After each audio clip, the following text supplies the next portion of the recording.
And let's get ready to RPG! RPG! RPG! RPG! RPG! RPG! Hello and good evening. Welcome, everyone, to the Knights of Last Call. My name is Derek Melinda, welcoming you to our stream tonight, which is part of our ongoing campaign settings exploring series, where we are looking back at some of the campaign settings that have come out over the many years for Dungeons and Dragons predominantly. And of course, this used to be a much bigger thing, right? A much more important thing back in the day, arguably a bad thing because it cost them a lot of money, splintered the playing base, splintered the dungeon master base. So you could argue it was actually a horrible idea. But, you know, there was a time and a place where, you know, kind of shows the sort of, in my opinion, kind of shows the evolution of how the games have worked, or how the additions and the mindset of the people have changed over the years. In the, you know, the very original days, you know, you had, well, there were always, look, this is a generalization, you know, Greyhawk came out very early, Petal Throne came out very early. But in the early days, you had, the idea is that GMs, right, dungeon masters, were going to be the ones who, you know, they make their own campaign, right, your own campaign world. And then the thing that the company sold you, aside from rules, of course, were these modules, right? These simple, easy to use adventures, but they were called modules because the idea was it's like, you know, that way you can plug it into your campaign setting. And then as sort of the, you know, the 70s became the 80s into the late 80s, and then certainly into the 90s with AD&D second edition, it kind of shifted. Now, obviously, they still made adventures during the second edition era, but I'll be honest with you, not as many as you might think they did. And quite frankly, a lot of those adventures are not, most people don't know them. They're not super memorable. They don't, you know, it's not like Ravenloft or like, you know, Lost Caverns of Sojkanth or Expedition of the Barrier Peaks or, you know, Keep on the Borderlands or any of these other, you know, very famous modules that had come out in the 70s. The 90s was not really a time for adventures. But what's interesting is, though, whereas in the earlier time period, they just assumed you were making your own campaign setting. Now, they assumed that you were going to use a prepackaged one, or they were going to sell you one at least. And so, you know, that was sort of a big major shift. And then, of course, by the time we got to third edition, they completely backpedaled that kind of in both ways. And you know, if DDB, and I'm going to get to my hellos here in a second. DDB says that I make a good point. The 80s are known for the modules, the 90s are known for the settings, and then the 2000s are known for the splat books. Because it's interesting, because what happened in the 2000s, obviously TSR went out of business. I know this is a complete side tangent. I apologize, but you know, they understood. They're like, look, when we make campaign settings and we make adventures, that only really sells to the game master, and the game master is only one person out of 5 or 6 at the table. And you know, what is the likelihood that someone's going to be running Dark Sun and Planescape and Greyhawk at the same time? They're not. So when we make out, when someone is playing a Dark Sun game, then all the Planescape and all the Greyhawk and all the Forgotten Realms stuff isn't for them. So we've taken our small audience and made it smaller. Well, third edition realized the person you should be selling to is the players. And so if you go back to third edition, there really wasn't that many campaign settings. You had Forgotten Realms, you had Eberron, and, you know, official, you know, in terms of official settings, that's kind of really about it. You know, that got any sort of product support. And then in terms of adventures, very few. You know, there's a couple that people, you know, fondly remember from the very beginning of the game when the edition first came out, Sunless Citadel, you know, Forge of Fury, some of those adventures. But most people don't really know those adventures. And to be quite frank with you, most of them are pretty forgettable. So what do we remember from the third edition era, right? Endless rules books. And that kind of continued on to fourth edition as well. But then when we get to fifth edition, we see sort of a reversal. Because in my personal opinion, fifth edition, from the core fifth edition, from Wizards of the Coast, didn't really have that many splat books. You know, you had, you know, you had Xanathar's Guide to Everything, you had the Tasha's Cauldron. There really wasn't that much. But they also really weren't making campaign settings. Instead, what they were selling were these adventure paths, which was kind of like a campaign setting and an adventure all in one. It was just sort of like you got to do everything that you needed to do in this one book. So it was kind of an all-in-one package. So it's kind of interesting how that has changed from edition to edition. Third and fourth are pretty similar in that regard. A lot of rule books with infinite splat. Anyways, let's see. Who do we got here? Pathfinder is here. Wants to know how it's going. How about you? How am I doing, Derek? I'm doing good. I'm feeling pretty good this week. Yeah, I'm feeling pretty good. Tomorrow at work, no meetings, so I'll just be able to get my work done and hopefully have a fun weekend. Again, it's one of those weeks where we're not going to be playing, unfortunately, RPGs. So scheduling is always going to be the greatest enemy. Slaughter Kitty is here. Hello, Slaughter Kitty. Trying to track down the rest of the second edition stuff for a full collection. They love Dark Suns. Awesome. Captain Dudeman says, my favorite setting I never got to play. All right. Sidon says, hey-yo. What's up, Sidon? Callimachus says, never got the Eberron. Maybe I'll get the fantasy of this. Well, it's going to still be very different, Callimachus. We'll get into that in a second. Scott P. said, Dark Sun, my favorite second edition setting that I could never get my group to play. Still salty about that decades later. And, Scott, I think what you're referring to is kind of the problem that they had with second edition. A lot of these ideas were really cool. Planescape, Dark Sun. I just don't know that a lot of groups were really playing them, unfortunately. Mark says I should have hyped up the title a little bit more. Although apparently there is a Dark Sun setting hack for Shadow Dark on DriveThruRPG. Cool. That's very cool, Slaughter Kitty. You're playing second edition. Well, that is very unusual. Slaughter Kitty, you may be in a very elite group, or not an elite group, but a very niche group of people who started in the 5e era and then went to second edition. Fantastic, Pathfinder. Excited to have you here. What's up, Ken? What's up, Sunhawk? Hello. Love to see the patrons coming in. Dr. Metropolis. Metropolis tipped $25. Looking forward to this stream. Absolutely adore Athas and had so much fun with it in 4E. Awesome. Thank you, Dr. Metropolis. And, spoiler alert from Dr. Metropolis. Thank you so much for that. I was obviously aware of Dark Sun when it came out in the 2000s. The 90s. I was younger, but, as I grew up, I saw the box sets and stuff like that. But I was a Forgotten Realms guy, and I started to get into Planescape, but I didn't have the money or the time to play a whole nother game. But I remember being a little bit like, wow, this isn't my D&D. I really didn't discover Dark Sun, and I really didn't get into the lore of it and the world of it until 4th edition as well. These are, and unfortunately there wasn't that many books that got made, as kind of is the way things that go in these days, we'll see the library of books and stuff that they created for Dark Sun back in the second edition era. And you'll get a good indication of how it is that they went out of business. But I also, as I've, if I grew up and I matured as a person and as a role-playing enthusiast, I also think that the kind of stories that you could tell became more, appealing to me. And that's what I really liked about Dark Sun and Athas. It is, if you try to play normal D&D in Athas, you're doing it wrong, right? The whole point here is to embrace the weirdness, Slaughter Kitty said, I may be one of the few people I've seen that actually kind of like what they were doing with the setting after the 1996 relaunch. We could talk a little bit about that, Slaughter Kitty, and you might be able to provide some very useful context because you're in the middle of an active campaign. How many people do we have that? I only know a little bit about that in certain ways. I have my thoughts and my opinions, but we'll see what you say. What's up, Thaddeus? Hello. The Modron March is probably like one of the more famous adventures from just second edition era in general, but there weren't that many. But yeah, you just had a couple small single book settings, which is kind of what they do now, right? Except now they're like adventure settings in 5th edition, right? I bought products for Al-Qadim, Planescape, and Dark Sun. AD&D 2nd edition was basically the Wasteland setting at my house. Yeah. Well, that's true, Captain Dudeman. Not to get too much into it, but, as many people have known who've read the books, right? TSR made money based off of the books they shipped, not the books they sold. And so there was what gets rewarded gets repeated, right? So what got rewarded for them is make a new product, print a bunch of copies of it. Doesn't even matter if the market wants it. Ship it to our distributor, then we get paid.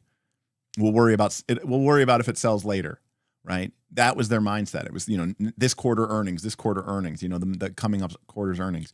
And so there was definitely, I'm sure, a pressure to produce content. Fantastic. Well, Blue Space Rocket, glad to have you here. Torn is watching our stream from the lift. All right. Well, the driver's deaf. Well, it's a win-win. Exactly, Dr. Metropolis, right? You got to embrace the suck if you want Dark Sun to be cool. You know, 3rd edition did have Ghost Walk. I don't know if I would call, was Ghost Walk a campaign setting? Let's see what Ghost Walk calls itself. So it calls itself, Karima, a campaign option. So it's not really a campaign setting. It's a campaign option. All right. Anyways. Mr. Damian Williams here says, other than Ravenloft add-ons, the 5e campaign settings are all just glorified APs, right? Light on the actual setting stuff, and I agree with you. I completely agree with you because I bought the Dragonlance one. Dragonlance Shadow of the Dragon Queen was very disappointed. By the way, was very disappointed. All right, so before we get into some of the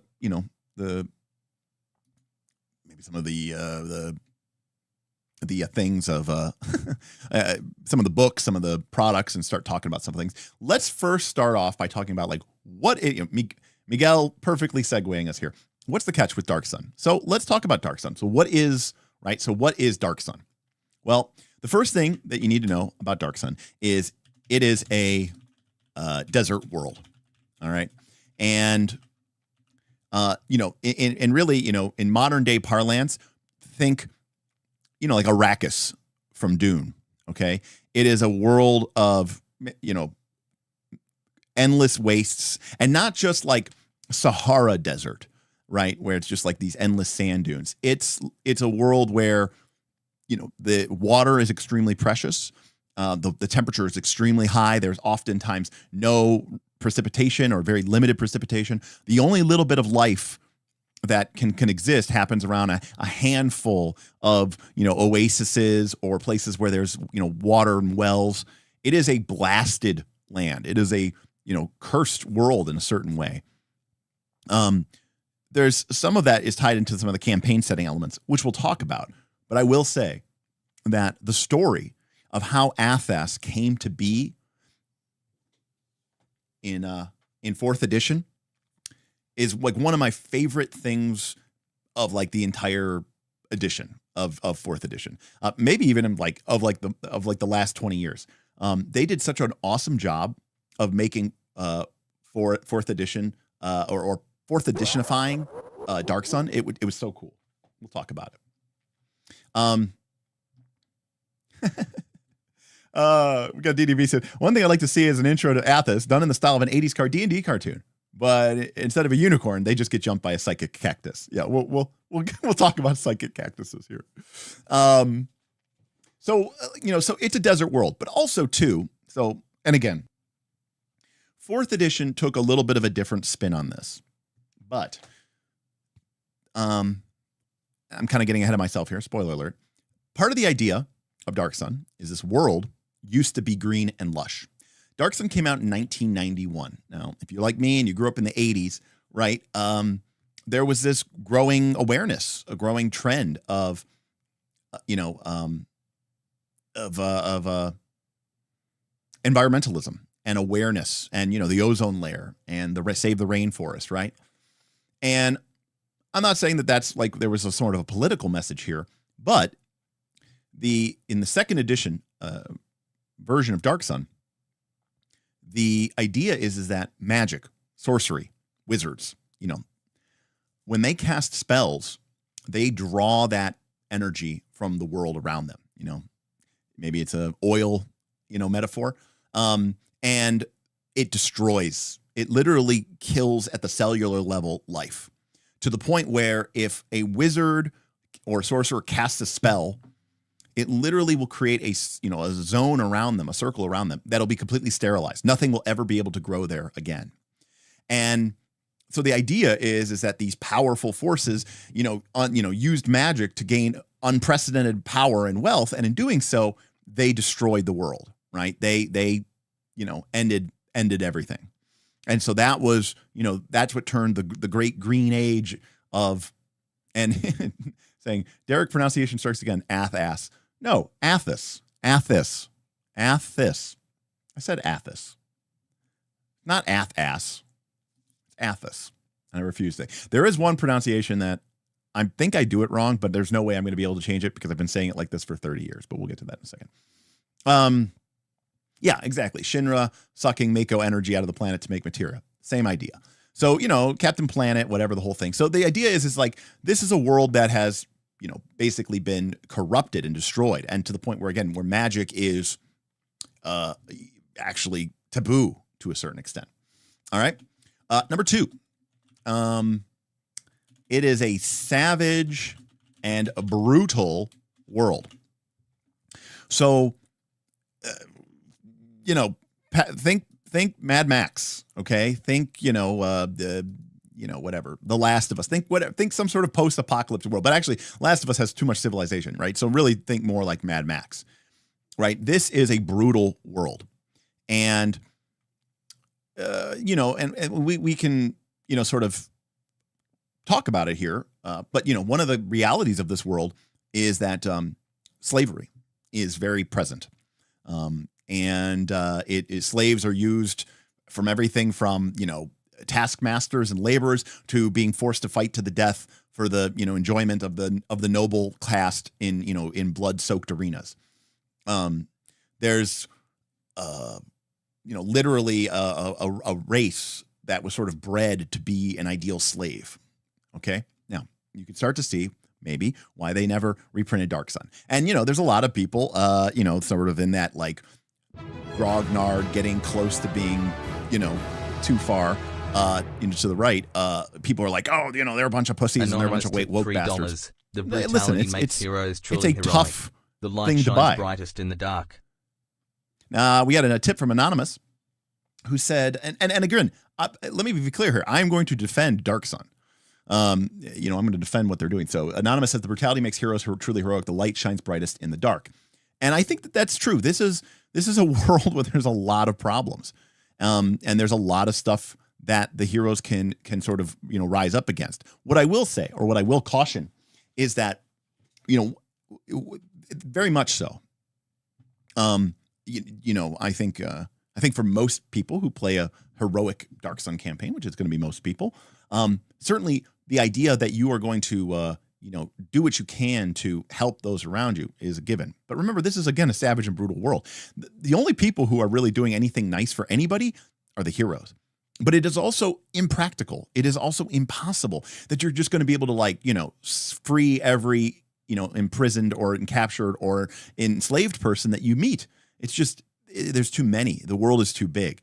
So, you have to understand the mindset of that. Now, in addition to that, this is a world of slaves and slavers, but it's also a world of raiders, murderers. This is a world where people will, cut your throat to get the last bit of water out of your water skin.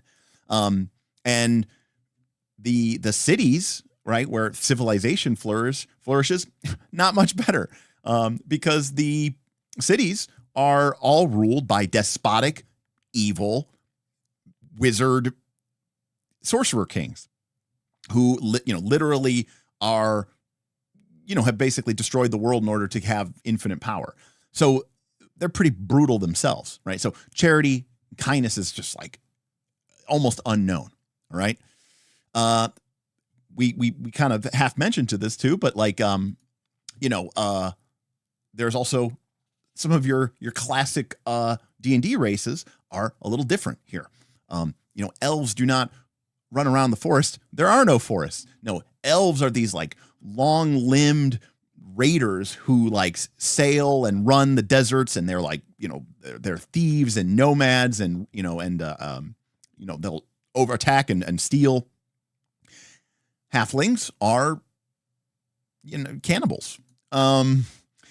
So not all halflings, but a lot of halflings are cannibals. So it plays with a lot of of our presuppositions about what a D&D world should look like. Alignment is very much stretched to the. I'm not saying everyone's evil. there's clearly evil characters in the game, but a lot of people are neutral, right? Like very few people are going to help out anyone who isn't helping them out actively or isn't like member of their family. The idea of like the neutral good, lawful good, character is very infrequent. All right. So,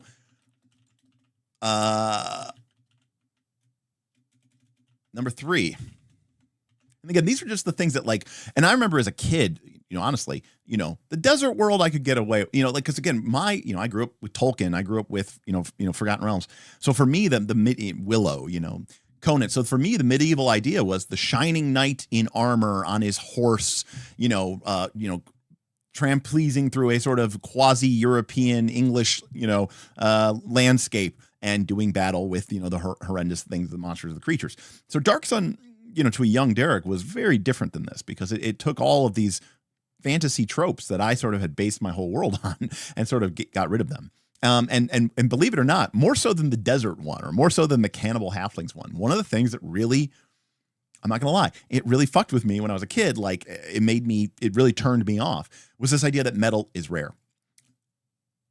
And like when I say metal is rare, I mean like the base assumption is like you will never get like a 20th level character may not have a metal weapon. Like it is so rare and such a precious commodity that it is unthinkable. I mean, even the coins aren't metal. They're made of ceramic.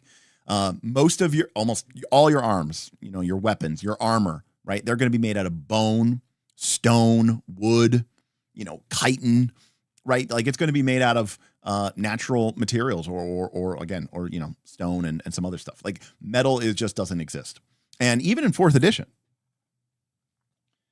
which, obviously is a much more gamist game with a lot more balance to it. In 4th edition, the game assumes that you need to have plate armor if you're a, defender type character. They give you like a version of plate armor, but it's like, you're wearing, a bug carapace, armor to that end. But they even have a rule in here about like, your weapons breaking. Because let me be clear here, these weapons and these armors, they suck. Like a lot of times it's like if you roll a nat 1, if you fumble, like your weapon chips and shatters. It's not the kind of reliability. There's a reason why metal weapons were really popular and really successful. So that's number 3. So number 4, defiling.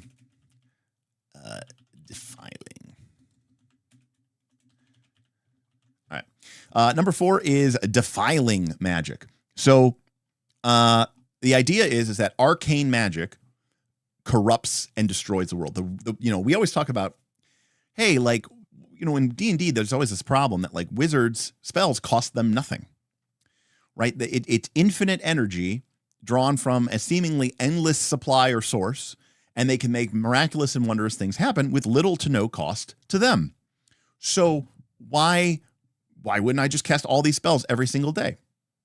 Well, in Athas, that's a little bit different, okay? Because in Athas, the idea is that in order to cast an arcane spell, you actually have to draw that energy from the living world around you, okay? And, suck in that energy. And when you do so, plants wither away, pain racks and living creatures, and nothing will ever grow in a radius around where you cast your spell ever again. And what up, Dr. Metropolis? DR Metropolis tip $3. Casting a spell is both outlawed by the Sorcerer-Kings and will get you shanked by the common folk. Right. So, we're getting to kind of the first. Dr. Metropolis makes a great point. So, I'm not saying that I'm not saying that you can't be a wizard, okay? But like the idea here is that people blame, rightfully so. People blame the wizards for the state of the world, for destroying it. And then so the common folk absolutely hate you, that you're the ones who destroyed the world. At the same time, the super powerful, uber tyrants that rule over everything, these sorcerer kings, they don't want you casting spells either because that's the source of their power. They don't want anybody, messing with them. So magic is very much a choice, because there is a way to cast spells safely, and it is called preserving. Okay. And so typically when you talk about wizards, you can either cast as a defiler or you can cast as a preserver. Now, to be clear, the common folk, the populace of the, of the town, of the cities and the towns and the villages, the sorcerer king overlords, they don't really care. They don't make a distinction, right? To the common folk, you are a wizard. You are casting arcane magic. You should be, stoned to death. But the idea is that there are some people who make an effort to cast their spells without destroying the world around them. Is there a drawback to this? Absolutely. Right? It's dark. It's very much a dark side, light side of the force type thing, because preserving takes longer. It's not as quick. It's not as easy. It doesn't offer you the same amount of, power. In fact, I mean, just to kind of put this into the context of a modern day game, right? Because 4th edition D&D, is a very gamist game. It's designed around, people having a certain attack roll, and certain attack bonus, just like Pathfinder 2. If you cast your arcane spell as a defiler, you basically get a free hero point. You basically get a free reroll. And that's in 4th edition D&D. That is a huge incentive. Like, you basically get to you have fortune, you have advantage on like all of your spells, as long as you cast them with, defiling. Is that a strong incentive? Absolutely. And you're like, okay, what do I get if I preserve? Nothing. And in 2nd edition AD&D, it was even worse. Casting times were longer, and they didn't do that for 4th edition. But in 2nd edition AD&D, it was really, quite the ordeal. Okay, so going into that, we have the Sorcerer Kings. So Sorcerer Kings are, as the name implies, they are wizards. They are, again, remember this campaign came out before 3rd edition. So before 3rd edition, sorcerer was just, another term that we used for mage, sorcerer, wizard. It all kind of meant the same thing back then. They are wizards, and not surprisingly, they are defilers of utmost power. And they have absolute rule. And again, they're called the Sorcerer Kings, but there are female ones. And they basically rule over each one rules over their own little fiefdom, their city state, and with absolute power. And they are hundreds of years old, maybe even longer. And most of them claim, are worshipped as deities and worshipped as, the populace. Because even for the populace who, again, are they super evil? And yes, but like their power is so high and so mighty that for like the common folk, like this is almost like a god to them. They are served by kind of like the Rune Lords. That's a good way to put it, actually. Without like the magic breakdown thing. They are served by a caste of people that are called Templars. And Templars are basically they're the SS of the Sorcerer King. So each Sorcerer King has their own Templars, and Templars basically are servants of the Sorcerer Kings. So they are like, they are the most, in some ways, the most hated, because they're like ordinary people who serve the Sorcerer Kings, out of, wanting, maybe out of fear, but also probably out of wanting power or whatever. There could be other situations as well. But, there's a lot of badness going on in the game. That's true, but Dr. Metropolis. But you become a Templar, the sort. I remember I said no one will ever will ever have a metal weapon. A Sorcerer King would have a metal weapon that he could give you, right? So yeah, so they all and they have their plots and their agendas, and people are talking about like they're trying to turn into dragons and stuff like that. Like they are like Machiavellian, super evil people. All right. So wizards exist, but they're kind of outlawed and they're hated, and it destroys the world. So, clerics should be good, right? Nah, the gods are dead or gone or both. Athas has essentially been abandoned by the gods.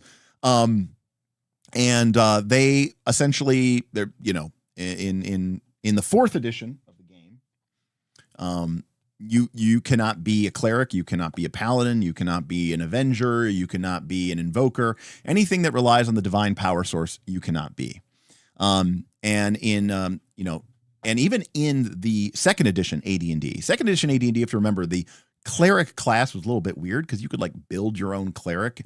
So there was this idea that like clerics could be a elemental cleric, and they could, you know, gain their power from sort of, you know, earth and wind and water. But today we would probably say that's more of like a druid, you know, type thing. And so, yeah, I mean, long story short, nothing gets in and nothing gets out of Athas. Athas is surrounded by something called the Gray. And the idea of the Gray is it's like a barrier that prevents people from even really leaving the plane if they wanted to, and or getting in. So there's really no escape from this plane.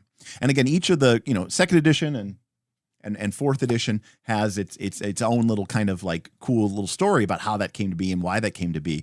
But the long and short of it is, you know, there's no cleric.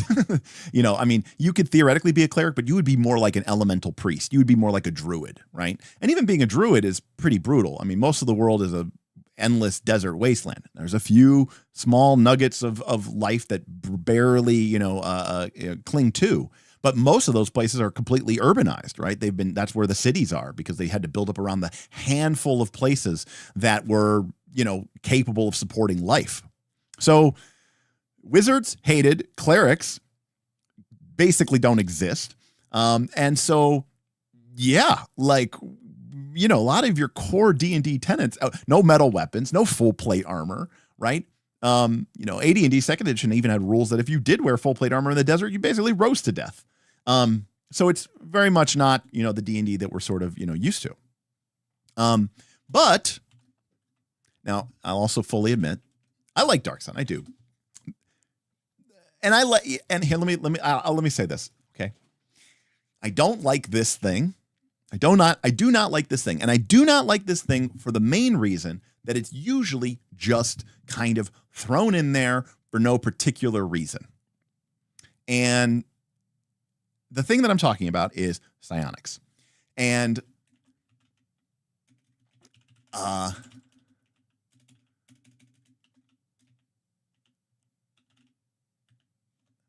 so the Dark Sun, I'm joking that I might say everyone's psionic, but part of the idea is that in Dark Sun, you know, because people can't rely on the gods and people can't rely on drawing the energy from the planet to cast magical spells, it's almost like this idea that you've created almost this kind of Darwinian, you know, pressure cooker that is like forced. And I cannot help but feel, I mean, this is like, I cannot help but feel that this is a little bit like Magic Dune. Okay. And for those of you who don't know, the idea is in Dune, the world of Dune, which is obviously set on a desert planet, but it's a wider, you know, even though the main book is set on Dune, technically there's a whole universe. But the idea is that many thousands of years ago, humans had really advanced technology that did all the stuff for them, and they became really lazy and they sucked. And, you know, that turned against them and they got rid of all that, right? They got rid of basically computers. It's kind of like Athas with them getting rid of magic from this. But in its stead, with no computers in the Dune universe, instead people took to, you know, their inner abilities and honing those inner abilities. And that's how you get things like the Guild Navigators and the Mentats and the Bene Gesserit, right? Which are, you know, kind of psionic, right? In a certain way. It's the power of the mind, right? It's prana bindu. It's all that, the weirding way stuff, right? And so there's this, to me, I mean, this is, again, like, for example, it's more like Marlon Zimmer Bradley's Darkover universe. I don't know that particular reference, but for me, there's definitely like sort of a feeling there of connecting to Dune. So the long and short of it is psionics are very common. You know, there are some people who obviously have fully developed and they call it, I think they call it the way, or the path of the way of the mind or something like that. They don't call it psionics. I think they call it the way. But you know, obviously you're going to have more like, you know, entirely focused, people who are just like, okay, I'm a psionic. But one of the core ideas of the game is that everyone, you know, even random, you know, horrible insect beasts that you might fight out in the desert, like anybody can have a latent psychic ability. And, a lot of people have what they call wild talents, right? Just random psychic powers. And so, because people need sort of an edge, I guess, to survive in this horrible world. So it's almost like, they've created this sort of eugenics experiment in a certain weird way, to sort of, really, amp it up. All right. Weird monsters. So, eighth thing is, there's no horses, there's no bears, there's no, owl bears, there's no, there's basically not a lot of mammals. They're kind of all dead. Bears are gone, wolves are gone, right? Lions are gone. What's rough? Like weird mutated lizard insect things. There's a lot of, if you like your traditional, don't get me wrong. There's, you can find some of your classic D&D monsters in Dark Sun, but there's a lot of monsters that are in Dark Sun that just aren't part of your normal, D&D lexicon. Kanks and Erdloos and stuff like that, right? A lot of bugs, a lot of bugs, a lot of lizards. And you're not going to have, so your PCs aren't going to be riding horses, right? You might be riding like a wasp lizard or something like that, right? Yeah, like an Ankheg might be something that you could still put into the game, Nox. But these are horribly weird creatures, and a lot of them, many of them, most of them, also have weird psionic abilities. So it's a very, very strange world that's kind of full of a lot of stuff like that. And to that end, we talked about this too, but you've got some unique races that are part of this world as well. So obviously we talked about how the halflings are different. We talked about how the elves are different. But actually, I'll just change it to the shake. Okay. Shake up the races section. So, so elves are, these kind of like desert running, like really freakishly tall desert running raiders. Okay. Okay. Got it. Halflings are short cannibals that live in the high mountains. Got it. Okay. What about gnomes? Well, they're all dead. I'm sorry. What do you mean? What about my gnome? No, sorry. All the gnomes are dead. A lot of your, some of your common things that people might want to be, and like even in 4th edition, it's like, well, I want to be an astral deva, from 4th edition. No, sorry. They're all dead. There's none of that. So there's no, a lot of the races that are there are weird and different. And then some of the races are gone completely, but in its replacement, let me get another one here. In its place, or I should say in its stead, we get some new races. So one of them is the Mule. Now it's MUL. It's pronounced like pool, mule. Don't call them a mule because that's the very thing. So what is a mule? Well, it is basically the Uber Giga Chad. It is, for the first time ever in D&D, it is a half dwarf. So a mule is a half dwarf, and it is half human, half dwarf. But you might say, oh, so what is it? Kind of like a short, stocky human? No. These they get the best of both worlds. They're like 6'6", 280, all muscle. They're bald. The women are bald, right? And Walter Hosking says maul like null, mule, maul. There've been a lot of those people. A lot of those things have been debated over the years. Let me minimize this a little bit so we get a little bit more room.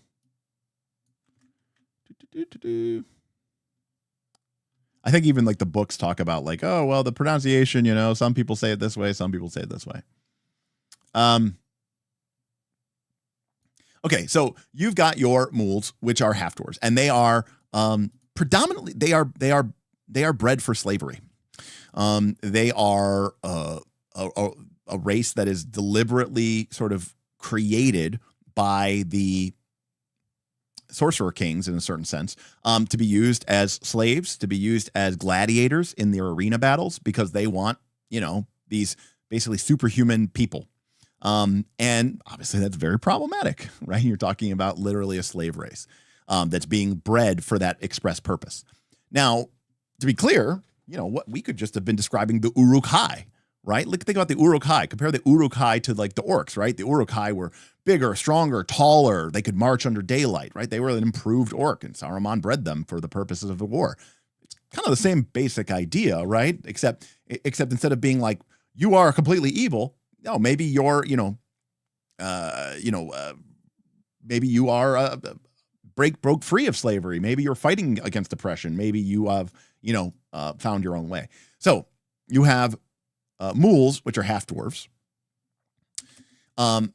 You have half giants, and nowadays we would call those a Goliath, which the 4th edition does. But this is another example of where, the Sorcerer Kings were like, look, these giants are incredibly powerful. We'd love to have that on our side. So they basically bred giants with humans, and they have created sort of a, unbelievable. It's like they're like the tanks of the Sorcerer Kings armory. They are these powerful walking behemoths that can utterly destroy. And you're getting a theme here. It's about power. It's about control. And then, most strangely, you got the 3 Kreen. And the 3 Kreen are insect people. It's an insect playable PC race. They are a sapient, sentient insect. They're not really humanoid, not in any traditional way. I mean, they have legs, but they have extra arms, and they look like a praying mantis, but not like a, nowadays, if we had like an, it looks like it looks like a big bug is basically what it comes down to. And so the 3 Kreen are from our Dark Sun. So, again, there, a lot of stuff going on. I mean, there's more stuff about Dark Sun, but in general, these 9 things, kind of really, sort of, highlight or sort of overview some of the basic set concepts of what Dark Sun is.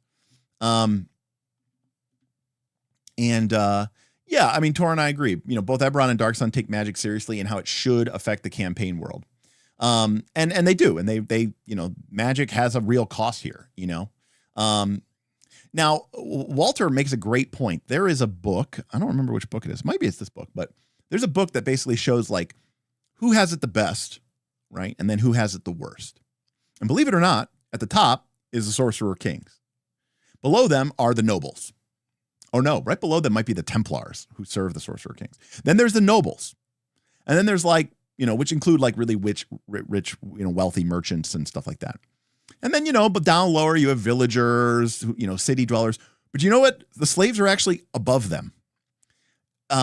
Because in this world, crazy as it may seem, in some ways it's such a brutal world. In some ways, it's better to be a valuable slave than to be a, nobody, nothing, eking and existing out on, in some godforsaken hellhole. Right. So again, you can see where some people have problematic, issues with the messaging is. Is it mature storytelling? Yes.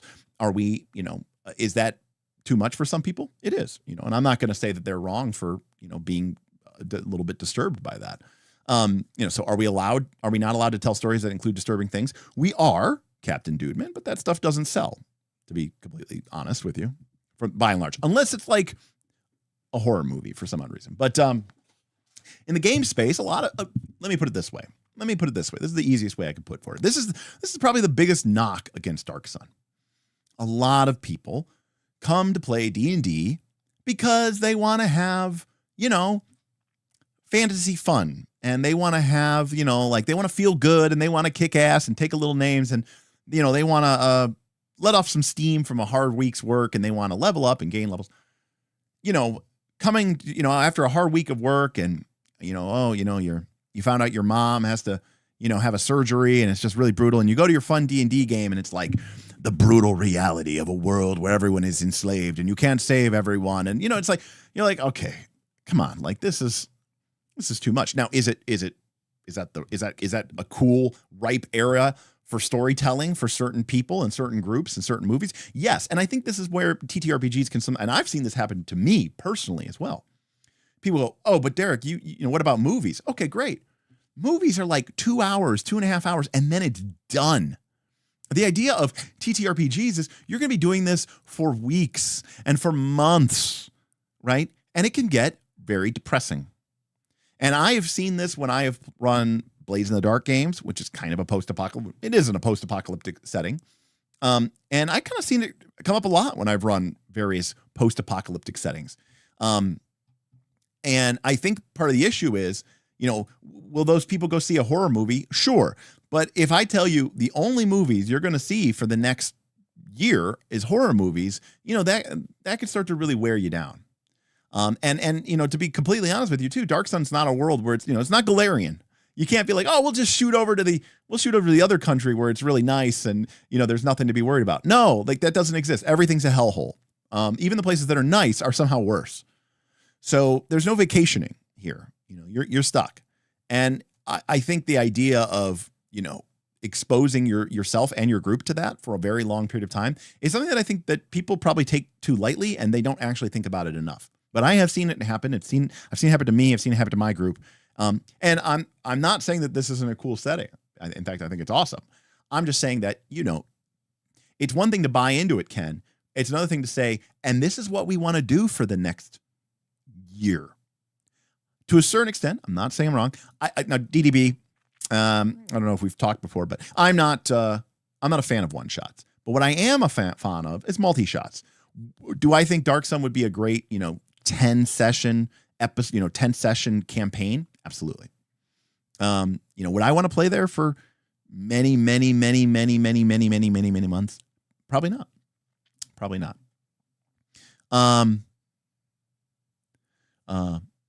But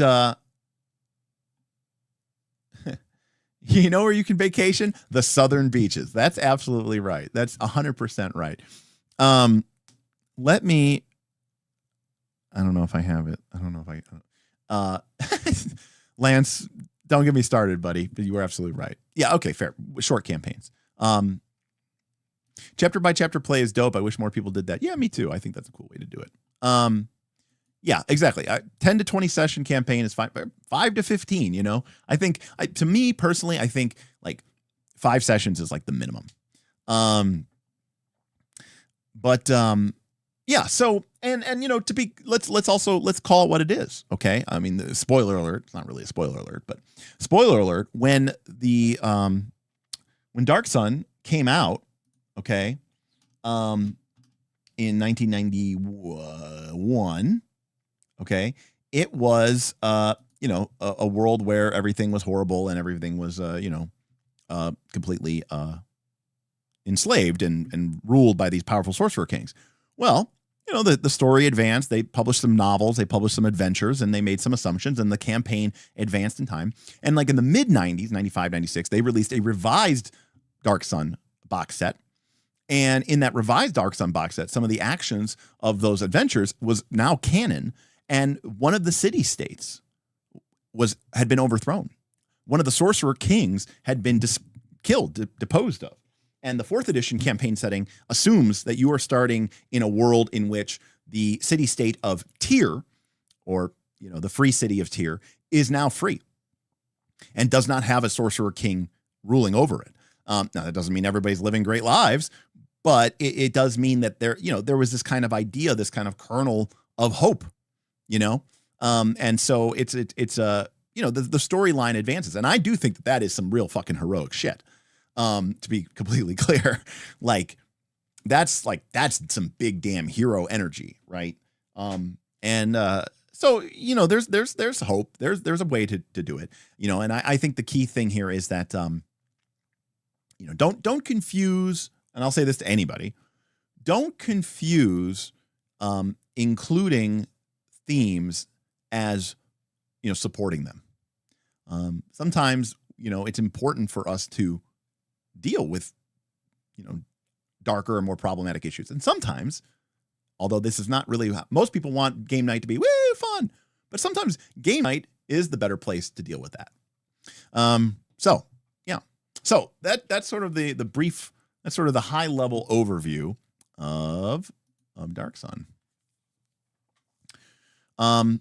So let's kind of look through some of the books, right? Let's take a trip with me back to 1991, and we will get into some 4th edition stuff. Hopefully we have time. This is just, again, I'm much more familiar with the 4th edition era products, so this is kind of fun for me as well. But also, we can see some of the changes, right, that occurred in the game.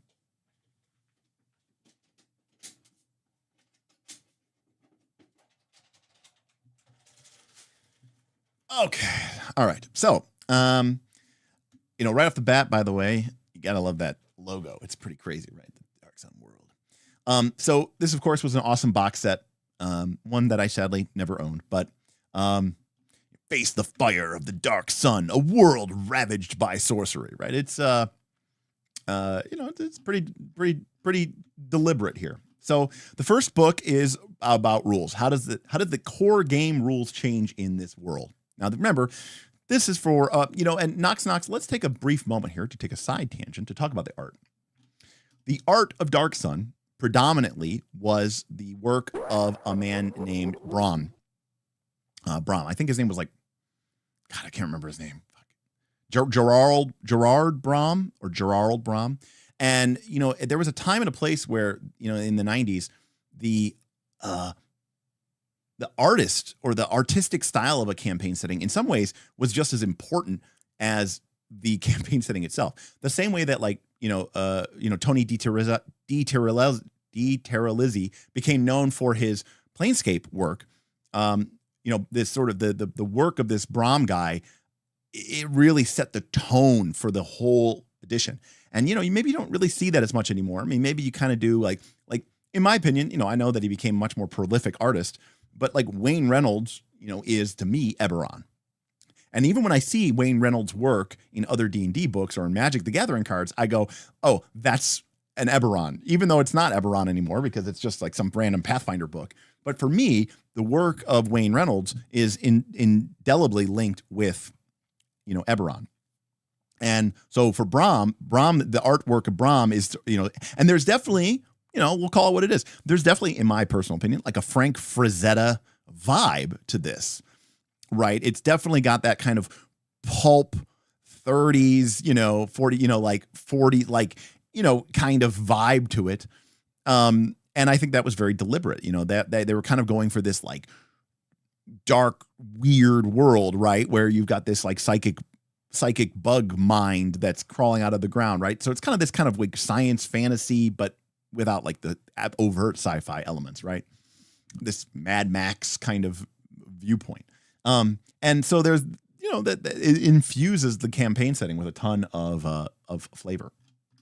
So again, we're going back to AD&D 2nd edition here. So I apologize if you don't know how all the rules work, but you'll get the gist of it.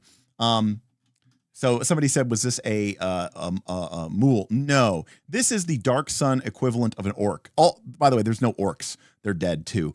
I don't remember what this race is called. But it's not an orc, but it's not a mule. It's basically the Dark Sun orc. Okay. It's a Terek. Okay. Oh, Terek. All right. So yeah, that's a Terek, which is basically their orc, but not an orc because the orcs are dead. So a couple things here show things are different. Again, not saying that there's not quite a eugenic mindset here, but there's a little bit of one. Your ability scores are rolled randomly, as is standard the case for AD&D, but your random ability scores start with 5 to 20. How could they be 5 to 20, not 3 to 18? Because you don't roll 3d6 or you don't roll 4d6, keep 3 high. You roll, the standard way is you roll 4d4 plus 4. So, for this time and for this place, that's a lot. That means that the average ability score, right, is 2.5 times 5, 2.5 times 4, so 10 plus 4, 14. So on average, these characters are going to have much higher ability scores than they would in a standard D&D campaign. Okay? In fact, you can see here, the world of Athas has produced races of beings that are generally superior, of greater strength and endurance, capable of greater intellect and vision to those who inhabit other campaign worlds. So is it a little bit eugenics-like? Yes, but, we're Darwinian if you want to call it that way. But it's kind of like the same vibe with the psychic thing, right? Like, unfortunately, this is not a world where the weak can survive.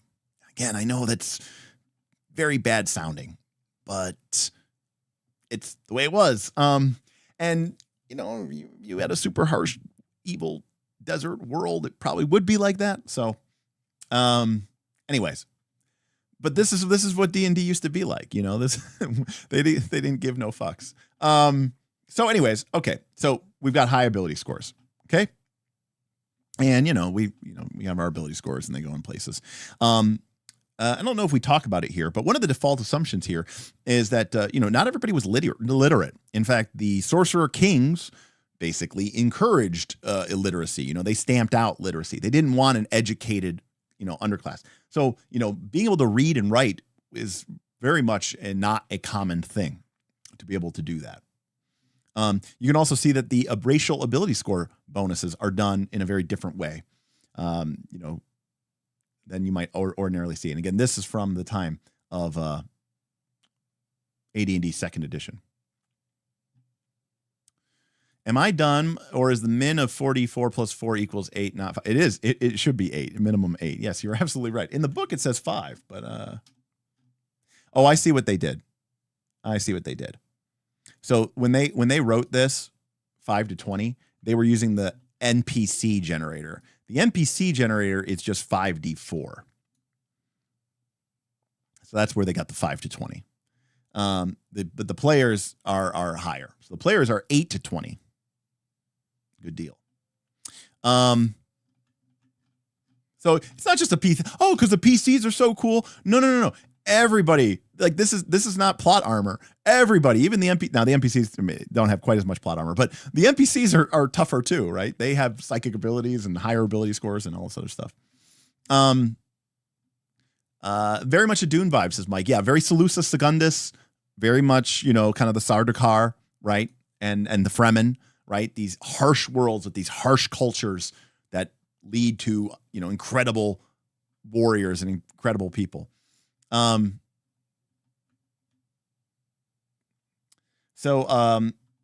about the languages, the common tongue. And again, we're not going to get too much into everything here.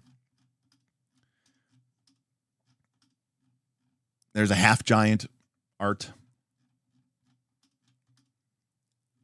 There's our wild feral halflings. Our human. Now there is a mule, right? 6.5 feet tall, 300 pounds, all muscle, incredible constitution. They can perform heavy work for days at a time without stopping, and they're bald, no hair. So yeah, they are. It's pretty badass. And then we have the Three Kreen, 7 feet tall, insect warrior mantis people. So again, some weird shit. But you know what? This is a weird desert world with weird psychic bugs. I'm okay with it. I'm okay with it. Random heights and weights. We won't worry about that too much. We talked about psionics. We talked about wizards. We talked about how they were sort of bound off to that. So this is something else that I want to talk about here. This again, nothing drives home this idea of the deadliness more than this. So this game has this idea of something called the character tree. Okay, I'll just read it. Dark Sun campaigns are set in a violent world. Powerful magics and psionics, desperate hordes of raiders, and even the unforgiving desert wastes all conspire against player characters. Death is not at all uncommon on Athas, nor is it uncommon for player characters in Dark Sun. Replacing a fallen player character of high level with a novice first level character is never satisfying for the player. I don't know that that's 100% true, but you have to remember that this was a time and a place. The idea that somebody's high level character would die and then that you would just let them make a new character of the same level as the party. No, that's some new age shit. That's some hippy dippy modern era. Like, I don't want to make anybody have fun, right? Like, no, this is AD&D. This is AD&D second edition. You went back to first level, suck it up. Get a raised dead. Well, there are no clerics, so you can't. In fact, you might not even be able to do that anyways because of the way the gray works. So even if you somehow had access to it. So, when you die in this game, it's permanent. But the idea that you would start off at the same level as the rest of the party also was not something that existed, and was, that would be equivalent to somebody just being like, oh, when they make a new character, in your game, you're like, oh, you'll make them the same level. Yeah, but also make all their stats 50. And you'd be like, what? That's nonsense. That's broken as hell. So same thing. So in this, also where this new character fits into the plot is usually contrived on the spot. In Dark Sun campaigns, players are encouraged to use character trees where they play with only one character at a time, but they have 4 to call upon at the beginning of any particular adventure. In brief, a character tree consists of 1 active player and 3 inactive characters. The active character takes place in the adventure, performing actions in the campaign world. When a new adventure begins, the player may switch to one of their inactive characters or keep their previously active character. There's an alignment restriction in that you can't have their alignments in your tree be like crazily different, because they kind of have to be able to swap in and be a relative, replacement for you. So, I mean, that's kind of mostly a weird alignment thing here. But the most important thing here is there are 3 instances where a player may switch the character they used to use in play: between adventures, during an adventure, or upon an active character's death. When the adventure is concluded, in the eyes of the DM, that is, a player may switch his active character for an inactive one. You're not obligated to do so, but you may keep an active character for a number of successive adventures. During an adventure, within the scope of a campaign world, calling upon another character to replace the active character requires substantial amounts of time and energy, but you could do it, like if you really needed your, wizard to be able to do this. But you should never allow this during critical or dangerous scenes. And then lastly, when the active character dies, one of the inactive characters on the tree is assumed to arrive within the scene within 1 day. The player character picks which one will arrive and must subsequently roll a new first level character to occupy the vacated spot on the tree. Okay, so if the characters in the tree are first level, how do they level up? Well, every time the active character goes up a level of experience, you may also advance one of your inactive characters 1 level. So basically, you can, whenever you gain a level with your main character, you can also level up one of your tree characters. Now, you could put them all into one character, or you could spread them out. So that way you have, like, maybe you don't have a 10th level character ready to go, but you have 2 5th level characters ready to go. And of course, remember, level didn't mean quite as much as it does nowadays in our modern sense of balance and math rules. And also remember, too, that the experience point tables were exponential. So it was much easier for lower level characters to catch up. But certainly joining a 10th level campaign or a 9th level campaign as a 5th or 6th level character was a lot better than starting off at first level. So, they talk about this here, too, like the strategy of, giving you a character, but also, like, if you feel like the next adventure would be better served by you having a different character, who might make more sense in the story or might be more mechanically useful, you might bring them in, and the other character goes back to the stable for this adventure because you want to bring in your other character. Or maybe you want to, keep your lower level characters more leveled up, and that way you can, by playing in one of your backup characters and then giving the XP to another backup character, you sort of allow your backup stable to keep higher level. This was all very, very radical stuff. And I remember reading this as, when I did get my hands on this book, and I didn't get my hands on this book probably until like the early 2000s, but I was like, whoa, this is craziness, right? Like, it still seemed pretty crazy. Karima, yeah, maybe. That's actually not a bad idea. I kind of like that idea.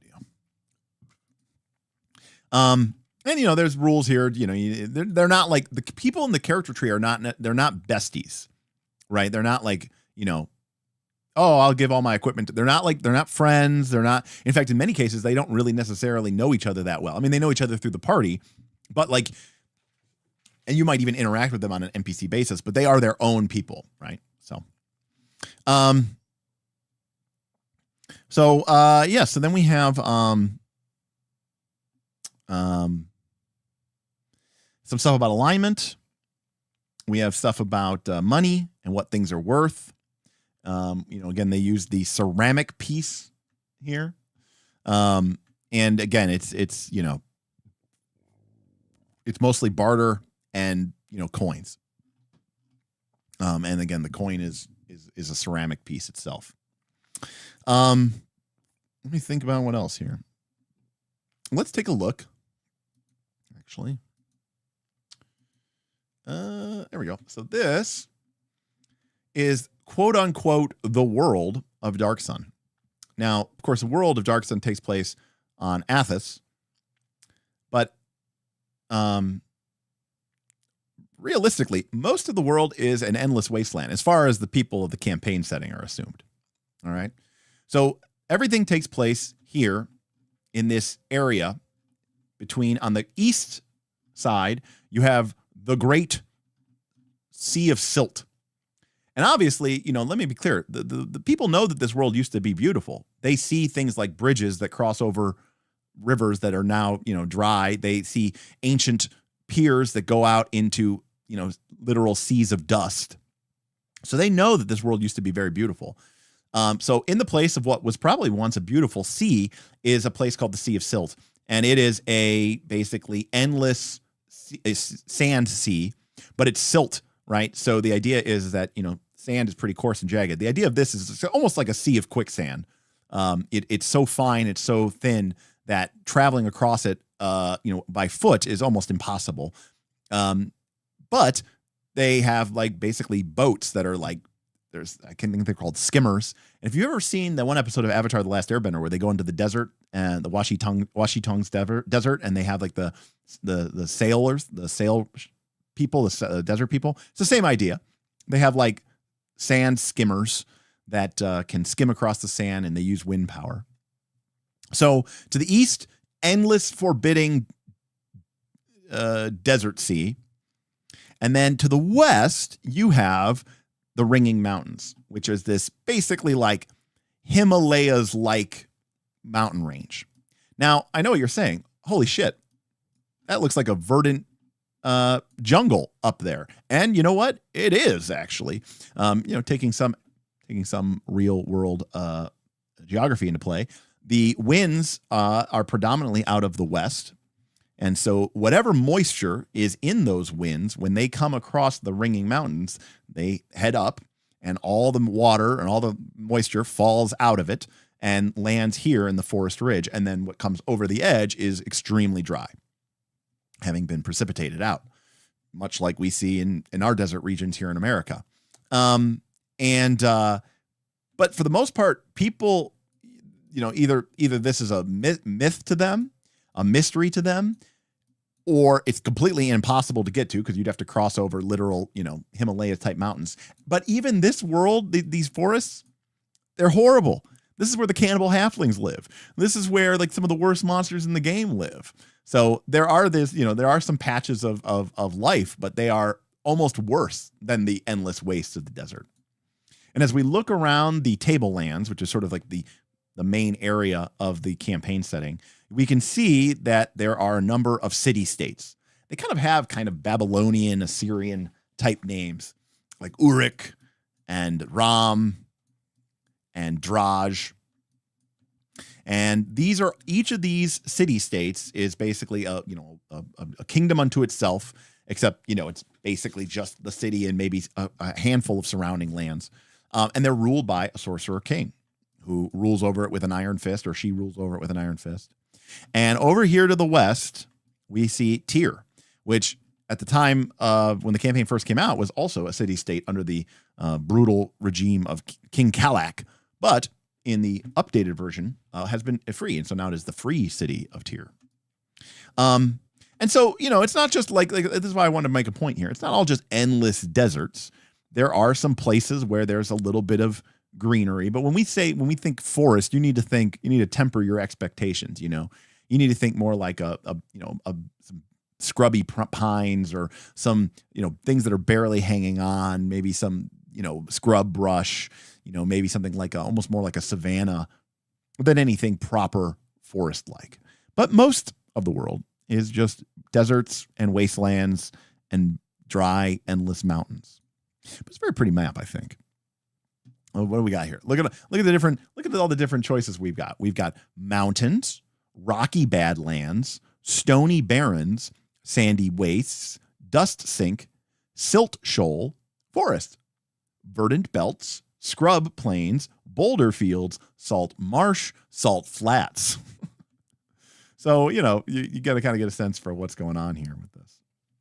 But it's a very, very, it doesn't have the kind of huge scope that, say, Forgotten Realms has, or Galarian has, where it's just this massive area. I mean, don't get me wrong, this is a big area here. But, it's not much bigger. I mean, this is 1 inch is 75, or 1 inch is 25 miles. So I don't know. This is probably not that much, this is probably a bit bigger than Ohio, but it's probably like the size of a couple of Midwestern states. That's it. That's the whole world, because, it's so brutal. The populations are so low. And life is just such barely clinging to life here, So, that's the map. Now, in second edition, lots of cool books came out for this book. All right. So, they had some cool names too, the Mind Lords of the Last Sea. This looks like doesn't this look straight out of like a pulp fantasy, action fantasy or whatever? I'm trying to think, what's the name of the famous magazine that R.E. Howard used to write for? Astonishing Tales, right? This just looks like, John Carter of Mars, Edgar Rice Burroughs. It's not Frazetta, it's Brom, but I said Brom had a very Frazetta-like inspiration. So cool names too: Mind Lords of the Lost Sea, right? Wind Riders of the Jagged Cliffs. And yes, those are riding dinosaur-like lizard thing, pterosaurs, to attack people. The Will and the Way. So obviously you can see that the art style here is, very, very much kind of on point. Obviously this psionic has just completely owned this giant, or maybe it's a half giant or something like that, and just slammed it through a wall with the power of her mind, which is pretty sweet. Also, we lived in a time and a place where, box sets were awesome and handed out. So, they had other box sets that would come out beyond, not just the core book, but you got additional box sets that would come out as well, to kind of give you a bunch of description of the thing. And I'm only showing you a small portion here. Here's another box set, the Ivory Triangle. The Ivory Triangle is another region within the Dark Sun. I think this area here is considered to be the Ivory Triangle. I think right in here. Yeah, right around this Great Ivory Plain. So this was just, so you had a separate box set. You got a separate box set just to talk about, where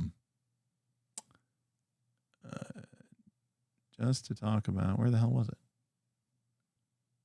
I somehow lost it. There we go. Just to talk about the Ivory Triangle. In addition, you had a series of accessories called the DSS series, which is the Dark Sun Setting books. Now, these weren't box sets, but you had a series of these. I think they made like 4 or 5 or 6 of these, and each one kind of went into, detail, and you can see they're about 90, 100 pages long. But this one specifically was just about the city-state of Tyr, the city, the one that we've been talking about. And you got a book that was just about this one area. Nowadays in Pathfinder, we would probably call these Lost Omens. We also had the DSR series. All right. So this is the Dark Sun resource books. And this just has information about, kind of building up, player facing stuff. So this is information about slavery and about playing a slave, right? And, and creating, information about that. So again, is it a very different time and place? It absolutely is.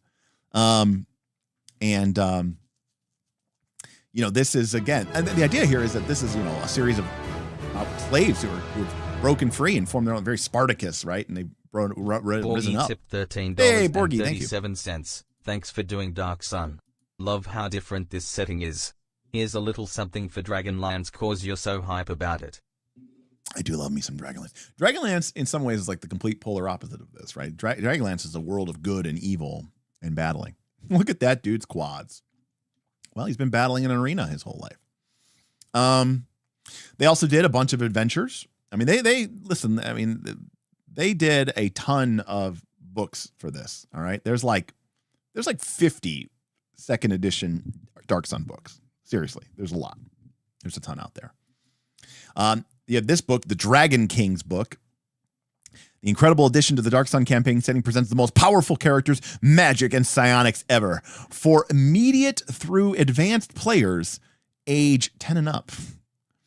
And this, of course, is the legendary Dragon of Tyr, which is pretty much considered to be kind of like the ultimate uber badass of the campaign setting. Actually, this is one of my favorite pieces of art from 4th edition. This is the Dark Sun 4th edition creature catalog, right? They only did 2 books for 4th edition for Dark Sun. They did the campaign setting and the creature catalog. This is the creature catalog. Obviously, this is a Wayne Reynolds piece, but this to me is like this is a cool place to adventure. I mean, look at this. I mean, the Dragon of Tyr is it. The cool thing about the Dragon of Tyr is it kind of hints at something a little bit, right? Because it looks kind of like a humanoid dragon, right? Wink, wink, nudge, nudge. And it kind of speaks to what might be what might be the goal or befall the Sorcerer-Kings. Yeah, he's a bit humanoid. Yes, exactly. But also, I mean, look at this the sun, like that. And this is a Wayne Reynolds piece, but let me tell you, this is a nice piece of artwork. And I'm a big fan of it. That being said, let me see if the campaign setting has it. No, this is the old one. Now this is another Wayne Reynolds piece. This is the cover of the 4th edition Dark Sun book. But the back cover actually has one of my favorite pieces as well. So this is actually a William Connor piece, another one of my favorite artists from TSR era. And he continued to do stuff, I think, for 3rd edition as well. Apparently he did stuff for 4th edition too. But this is a William O'Connor piece. And, we can see a mule here. But I think this 3-Kreen Ranger is like one of the coolest ready for adventure, ready to go type thing. I love the look of him with the bow and the axe, the 2-handed axe ready to go. Like, that's a cool character. I think that I love this piece of artwork. The bow and axe combo is nice. Is the lore behind Dark Sun that the sun became a gas giant? I don't actually know the answer to that specifically, but I will say this. So I'm going to, I guess I'm going to avoid a whiteboard, but let me just wax a little bit about 4th edition in Dark Sun. So, I thought there was something like they tried to, they were running out of energy on the planet. The Sorcerer Kings were running out of energy to planet because they were already, drawing everything out. And so, they tried to tap another source of energy. And I don't exactly know all the details of it, but that does sound familiar to me. Needless to say, they did bad magic thing. So in 4th edition got rid of the Great Wheel cosmology, right? Where you have the material plane, which is surrounded by the ethereal and the astral plane. And then you have the Great Wheel, right? Of all the different alignment-based planes. 4th edition got rid of that. And in 4th edition, they basically created this idea that you had the material plane in the middle, and above it was the astral plane. Okay. And the astral plane was the domain of all the gods. But then below the world was a place called the elemental chaos. And this was sort of, instead of having like the elemental planes of fire and earth and water and air and everything being super, separated and everything very conveniently located, the idea of the elemental chaos was this was a place where, there was no order. Water and fire and, chunks of land spinning through the air, like, chaos incarnate.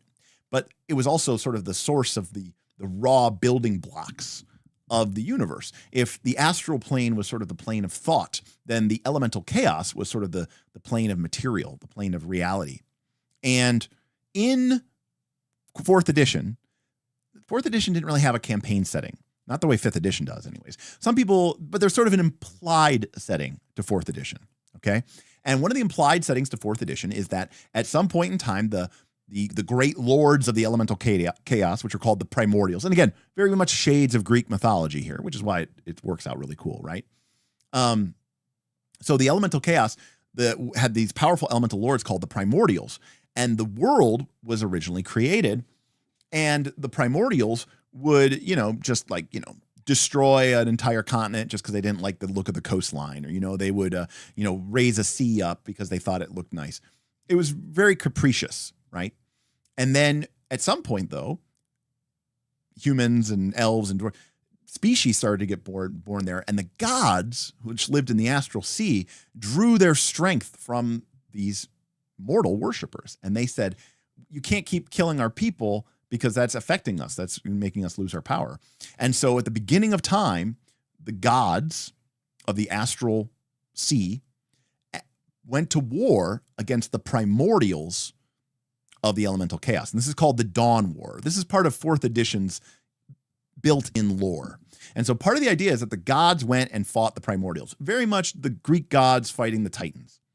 And the gods won at, some expense. And the primordial lords were, shackled. They were, buried at the bottom of the sea. They were, sunk down to the core of the earth. Take your pick. But the idea is that the gods won. The primordials were sent back to their, resting place, or imprisoned. And then the world became a world where, humans could survive, and it was, a place where they could flourish.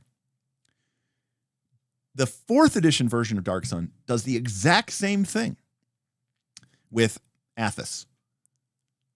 It just presumes that who won the war swapped. So in the Dark Sun campaign setting, the gods did not win the Dawn War.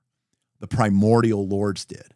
And the gods were all killed and driven off. And the world basically became a sort of an elemental cast off from these great, primordial lords. Boy, take care.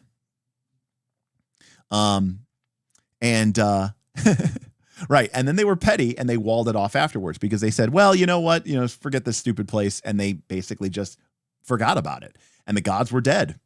And the primordial lords had won. I understand you need sleep. It happens to all of us. And so even in 4th edition D&D, which was like the game about everybody's balanced and then we want to do everything for everybody, there were no gods and they were dead. And I think that is, very, very, very, powerful idea here. And of course that idea is sort of like, secret knowledge, and all this other stuff. So here we have some more William O'Connor art. There's a better picture of that 3 Kreen. Very sick. A bit late here, but all I know about Dark Sun is the overuse of magic came to strip the land of habitability. Exactly, it did. Queen Anne says, used to love my 3 Kreen monk from 4E Dark Sun. Kikachakata. Long may you reign. I love it. Awesome. Well, welcome, Neotharan. I'm glad to have you here. That is true, right? If when our sun comes a red giant, it's possible that probably not Mars, but maybe in those waning days, like Mars could become more habitable.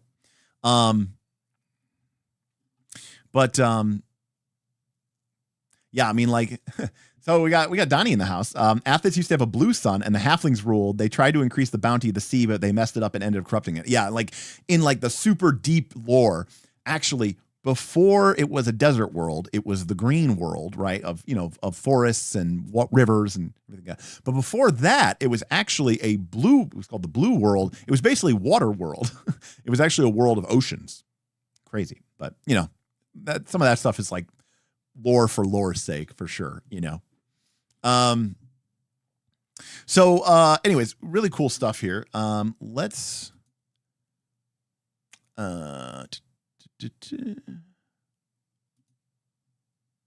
a look here.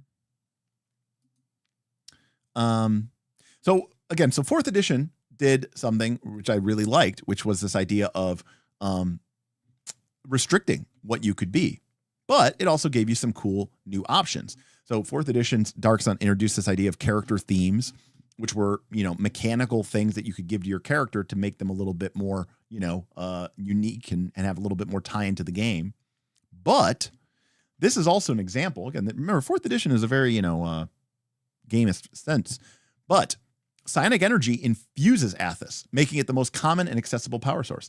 Most inhabitants of Athas are born with some aptitude for psionics. In time, these abilities develop into psionic tricks called wild talents. So when you were playing 4th edition Dark Sun, all you had to do is take a feat, and your character could gain various, basically, psionic cantrips. And these were available to all the characters in the game. And I love this too. Rather than letting players pick a wild talent, the dungeon master can have each player randomly determine their wild talent, right? So you have a bunch of just, you know, weird, cool, crazy, weird people, which I think is awesome. You know, love it. And it's like one of the coolest things about the Dark Sun world is this idea that, you know, it had these different mechanical elements, but they actually, you know, fit into the game world, and it fit in. And that's what made it so, you know, interesting and so powerful. Also, I think we talked about this before, but, you know, this is from 4th edition. Now, 4th edition, look, certain character classes had to have plate armor, but you can see that it's not really plate armor, right? It's like a bunch of scales. I mean, mechanically, it doesn't make any difference. In 2nd edition, though, you were just shit out of luck. But, you know, you got some weird, you know, and it was an optional rule, but you can see here, even in 4th edition, non-metal weapons break more easily than metal ones. A broken item is at best an improvised weapon. Fumbling breakage. When you roll a nat 1 on an attack roll using a non-metal weapon, the item breaks. Or you could do a different rule, which just says, like, you know, if you roll nat 1, you have a chance to break. You can either accept the result, automatically missing the attack, but keep your weapon intact, or you can re-roll. Regardless of the re-roll results, a non-metal weapon breaks once the attack is complete. Ooh, so which one do we like? Okay, which one would you use in your campaign? I'm going to get a poll. So the one is, on a nat 1, your weapon breaks. So it's just, you know, it's just dangerous and it's deadly. Or not deadly, but deadly to your weapons. Which weapon breakage rule would you use? So the first one is the fumbling breakage. Now, the other one is that if they roll a nat 1, they can either accept it and say, yep, it's nat 1, I missed. Or if they roll a nat 1, they get to re-roll the nat 1. So it's a way to get to re-roll your nat 1s, but then it automatically breaks on the re-roll.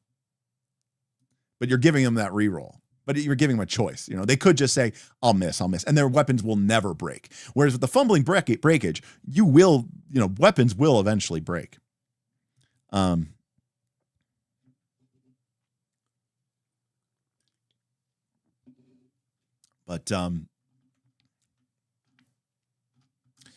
yeah, someone was saying they really like the look of the armor. So yeah, let's see here. Plate armor. Plate armor is made from giant insect or crustacean chitin, or from the shells of creatures such as cathrangs or rare desert tortoises. Brazits and gauge provide the durable shells used to make mid-level masterwork plate armor. The rarest plate armor is derived from drakes and Brazak lords. Armorers drill tiny ventilation holes in chitin plate armor to make it breathable or bearable in all but the hottest weather. So again, it's a minor difference. Mechanically in the game, these are literally the same things as if they were made of metal. But I think this makes a lot. I mean, for me, this is a cool difference, and it's a cool distinction, and it's a cool little bit of difference. Let's see, what else do we got here? And we talked about the cities, and we talked about the city states. Looks like it's overwhelmingly reckless breakage. By the way, took it home 72% of the voters. So you guys would want to give them the choice. So Tyr is the free city, and the 4th edition campaign setting does a pretty good job. It goes through each of the city states: Balak, the city of sails; Draj, the city of moons; Gulg, the forest city; Nebene, the city of spires. Uruk, the city of lions. So a lot of information about what's going on here. And then another thing, again, 4th edition, one of the things about Dark Sun that you really, even in 4th edition, which was a very gamist game, they talk about how to run a Dark Sun game. How is this different, right? And they talk about how, by the way, how's that for a group of adventurers? Some ancient ruin, the dark, dim, burning sun in this ancient desert wasteland ruins. You've got your psionic character, with your bone weapons and stuff. Pretty cool stuff. But they talk about the desert, and they talk about how important that is. And they talk about psionics and survival and slavery. And even in 4th edition, they introduced this idea called to make it easier to track. They include this thing called survival days. And a survival day is a shorthand method for managing the resources from a trip through the waste.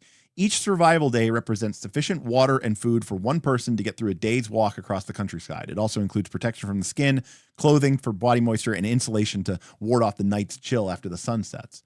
And so in this game, just getting enough survival days is definitely part of the game. It's kind of almost a forbidden lands aspect to it. I mean, these are really forbidden lands. They have a system here for tracking your sun sickness level, right? From heat stroke, basically. So again, it was a world about fighting horrible, evil, terrible things. Take care, Torn. Thanks for stopping by. Thanks for hanging out. But as much as it was about fighting off these horrific evil forces, or these uncaring, people or creatures that were just trying to survive, in a way, the greatest enemy was the world itself. The literal world that you were in was turned against you. By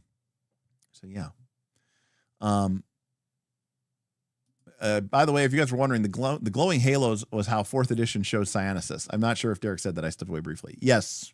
I don't know. Do they all have, I don't know, every psionic art? All the psionic art? I don't know. Is that just like a 4th? I don't know. Maybe. So very, very, very, very cool stuff there. And if we go back to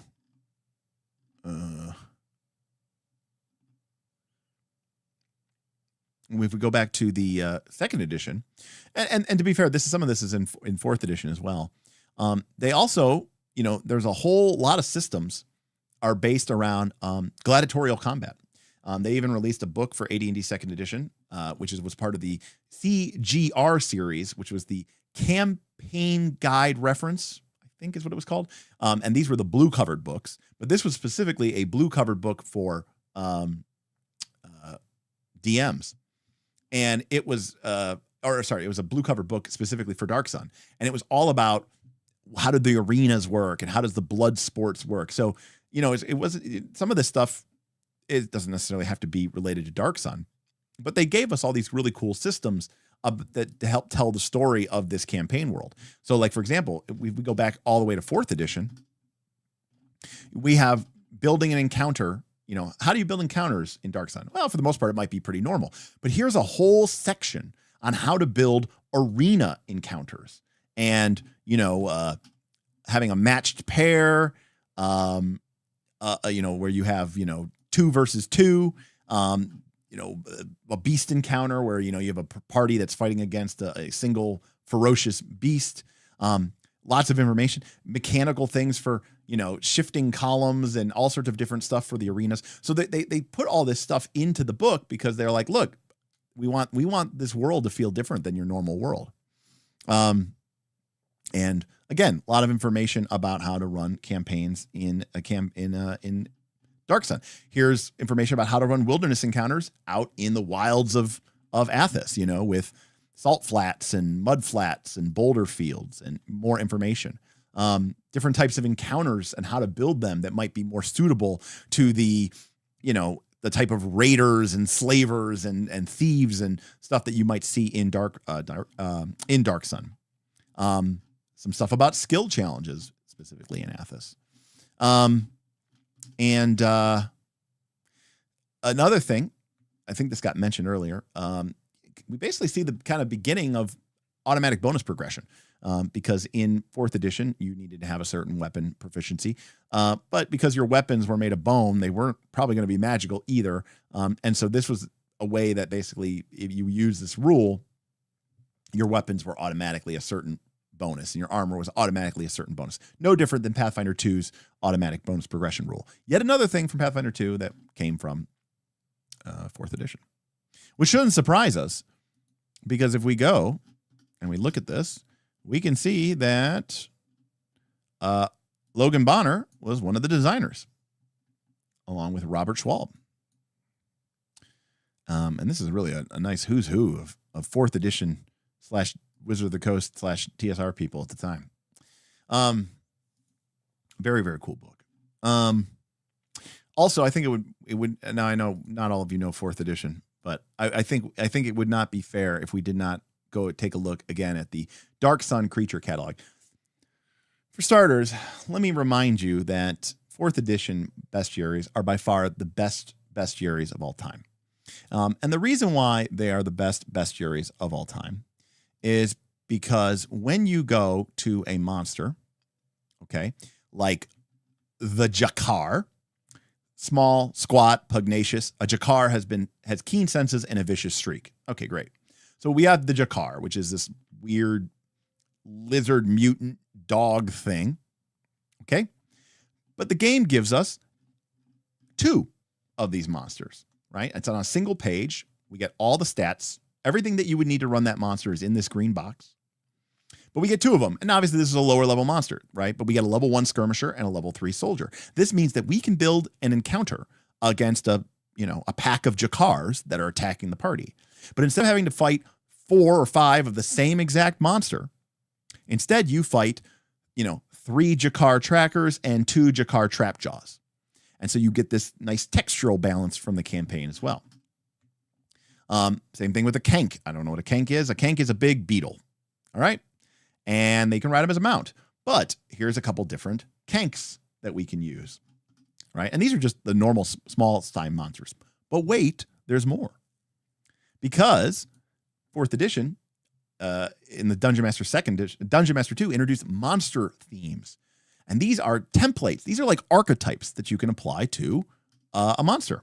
And then suddenly you can basically make any monster elementally infused by adding the elemental infusion template and giving it these different abilities, auras and fire manifestations. Or because we're playing Dark Sun, here's the Psionic Adept. The powers of the mind are common throughout Athas. The Psionic Adept allows you to add a touch of these mental abilities to a creature, whether a sentient enemy or an instinct-driven predator. And suddenly you got these cool psionic powers. But we would not be replete if we did not look at the Dragon of Tyr itself, which is like the uber badass of Dark Sun in 4th edition. And here it is. It's a level 33 solo controller with 1,216 hit points. Thank you, Trey. And thank you, DDB. Thank you for stopping by. Thank you for hanging out. Thank you for the super chat. I really appreciate it. Super chats, I should say. Thank you. So yeah, like, and here's the crazy thing. Like, this is a monster that's literally designed to be fought. Because this is designed to be fought at the very end of the game. And as a solo creature, this monster is designed to be used 1v5. Right? It is meant to be a solo encounter. Okay. And you can even see here, the dragon does not roll initiative. It has set initiative counts at 20, 30, and 40. It takes a turn on each count. It cannot delay and it cannot ready. So this creature was already going 3 times a turn. And yes, it had 1,216 hit points. But here's the thing. So this is like the end of a campaign type encounter, and it has a lot of cool powers. Don't get me wrong. This is like one of the longest stat blocks in 4th edition. But let me tell you something. This thing is really easy to run. It really is. Here's everything that it can do with its standard action. Here's everything it can do with its move action. Does it have any triggered reactions or reactions? They're down here. Everything else, the symbols tell you what it is. If it has a little sword symbol, it's a melee attack. All right. If it has a little explosion symbol, it's like an AoE. If it has a bow, it's a ranged attack. And that's everything you need to know. Anyways, this was a fantastic book. It came out later in 4th edition when they kind of figured out how to make monsters. Some of the early monster manuals in 4th edition are known for not being really great. This has some really great monsters in it. Just some fantastic stuff and just great art throughout and just incredible cool book. But yeah, there's a lot to like about this campaign setting for sure. And there's a lot to not like about it. I mean, if we're being completely honest, like I said before, outside of any particular way that you feel about, some of the themes that this game is about, I'm here to tell you that even with a mature group, it can get very, depressing to be always, dealing with these, very, what happened to our Dark Sun campaign setting? All right, well, I'll go back to this one.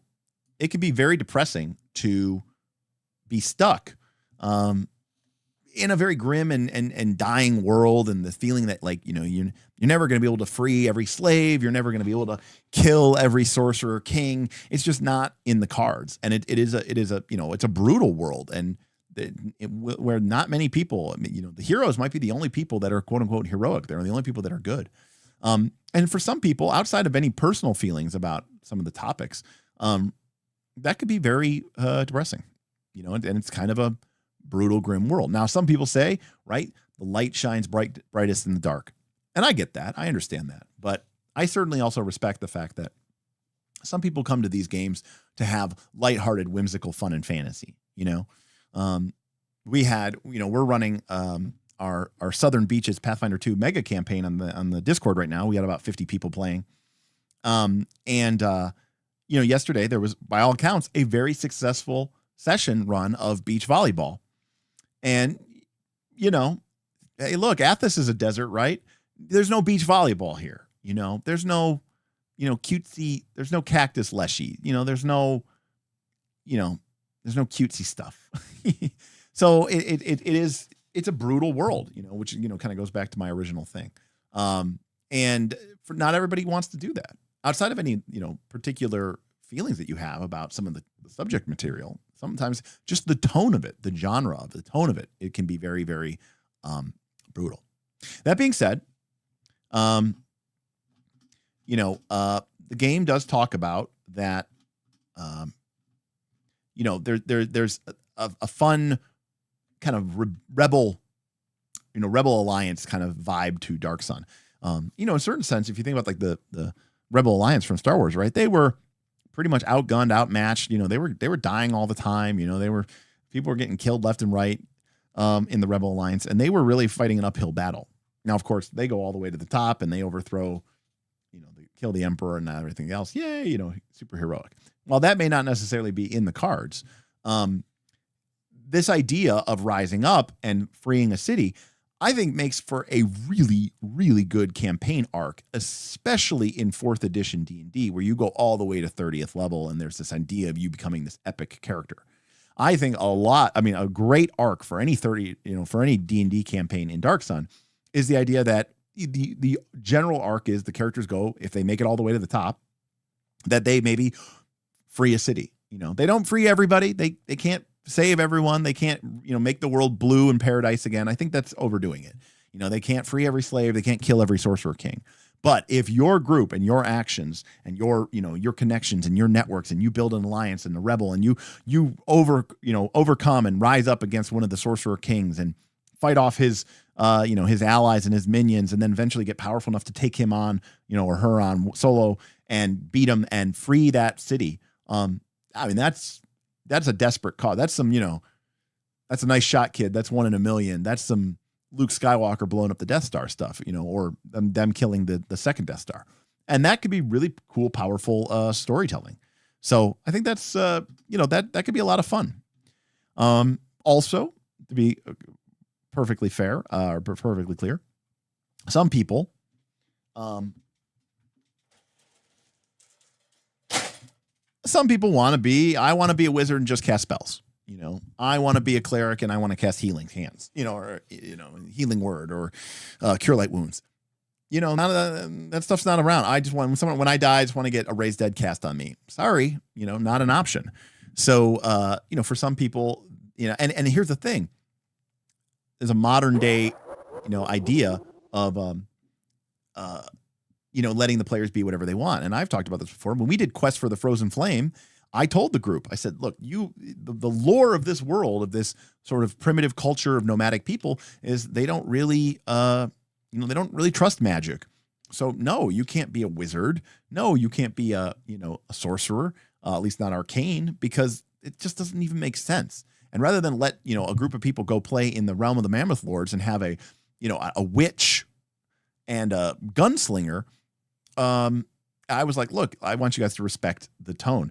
Well, some people don't want to do that. Some people want to play, right? They want to play path builder. They want to play character builder. They want to make whatever character they want to make. And I know it sounds like, oh, you're just talking about those entitled players. No, I'm just saying that for some people, the fun of playing D&D is I get to use all the cool stuff in the book.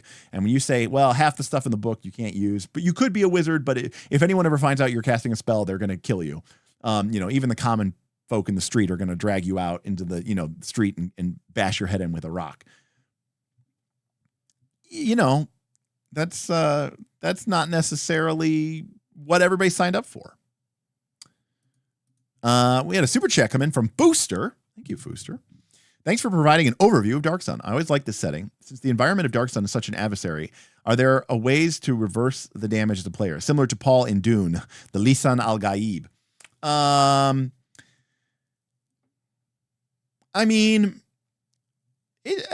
It's your campaign. You can do the tone however you want to do it.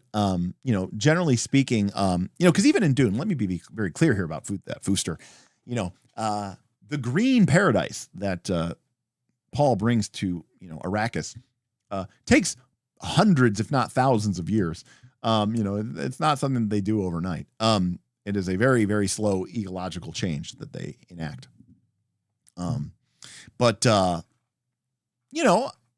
We play D&D to have these, greater heroic moments. I just look when you, not that you are going to, but,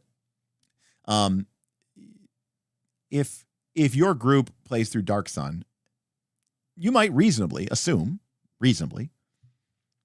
that, you're never going to play Dark Sun again. This is your one, you're going to play, maybe it's a whole campaign, right? Not just like a 1-shot or a 5-shot. You're like, we're going to play this campaign for the next, year, 2 years. But you might reasonably assume, I think this is a reasonable assumption, we're never going to play another Dark Sun campaign. This is our one and only Dark Sun campaign. Okay.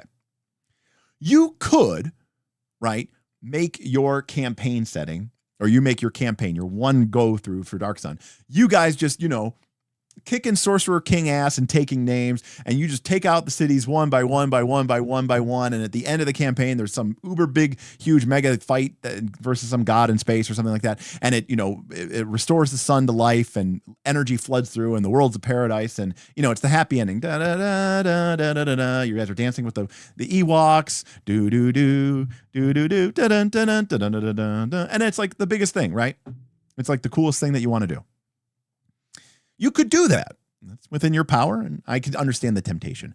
But what I would say is that even if you did that, I still feel like in a weird way, you're disrespecting the game. I'm not saying that the characters can't have victories. I'm just saying that if in the course of playing the campaign, you basically destroy the campaign, I just don't know that I think that you missed some of the fun. I think you missed some of the deepness of the campaign. But it's your world. You can do whatever you want. Even to the point of your point about Dune, like the transmutation of Arrakis to Rakis and all this other stuff. You know, that had some serious consequences on the Fremen, on the world, on the universe. You know, there's a bunch of stuff. So yeah. Karama says, actually tomorrow, speaking of Southern Beaches, we have an arena scheduled to fight the fun police, Celestials who think vacation is making the heroes too soft for problems on the mainland. There you go. They're literally going to fight the fun police. I love it.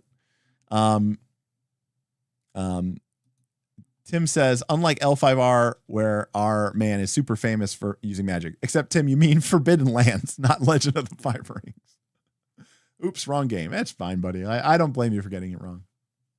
But yes, but the thing is like magic is supposed to be dangerous. That's why seeing someone cast a spell is like, oh, have you heard of this great spellcaster? It's not necessarily like a good fame. It's supposed to be like a fear fame in a weird way.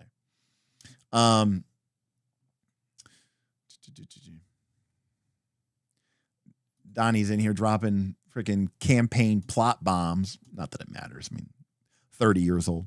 But yeah, so Dark Sun. I think it's for me in the 90s, it wasn't for me. I mean, you know, there was a degree of you know, it came out in 1991. AD&D second edition had been out for 2 years, but you know what also came out in 91, I think, or 90? Vampire the Masquerade.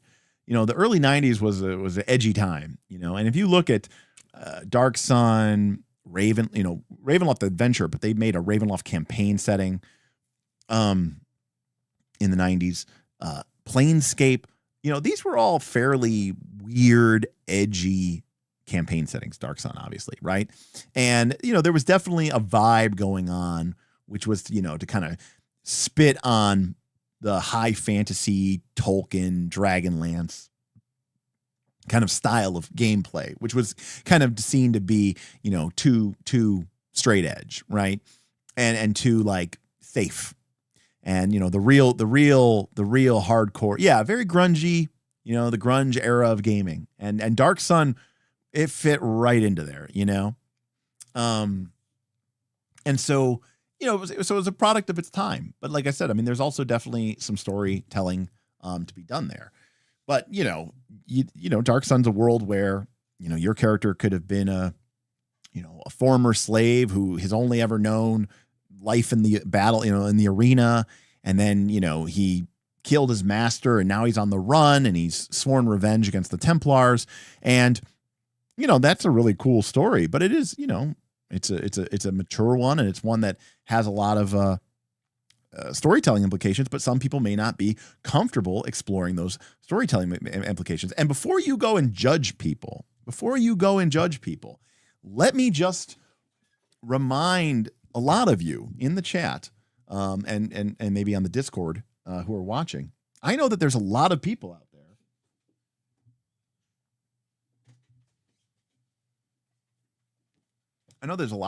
there who are very uncomfortable with this game because it has things like sex, and it deals with things like permission, and it deals with things like manipulation, and it deals with things like gaslighting. And some people go, that doesn't belong in an RPG.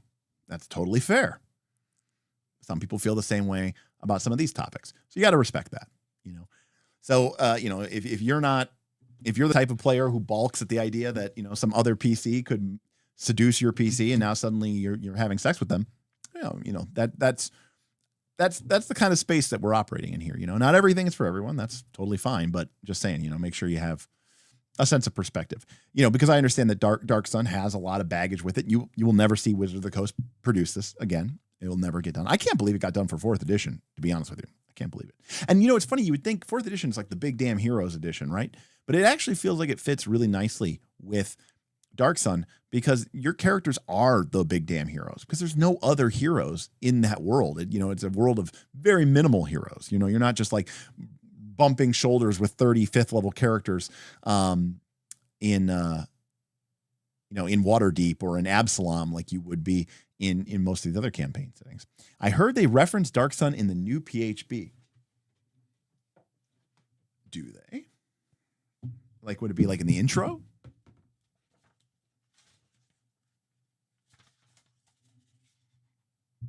Yes, they do right here. Worlds of Adventure. D&D worlds exist in a multiverse and are connected to each other through planes of existence. Some of the worlds that have been published as official D&D settings include the Greyhawk, Forgotten Realms, Dragonlance, Spelljammer, Planescape, Dark Sun, Eberron, and Ravenloft settings, along with thousands of worlds created all of a sudden. Wow, I actually can't believe that they found that, or I can't believe that they called that out. I figure they'd just be like sweep under the rug. But I don't think you're going to see a publishing of that. Yeah. So, again, thinking about, I mean, they could bring it back and have it be very, very, very PG. I'm not like, I don't even think they would necessarily like, let me show you a line, that would never, ever be written in a modern D&D book, just to kind of, let's talk what we're talking about here, right? Let me find it here.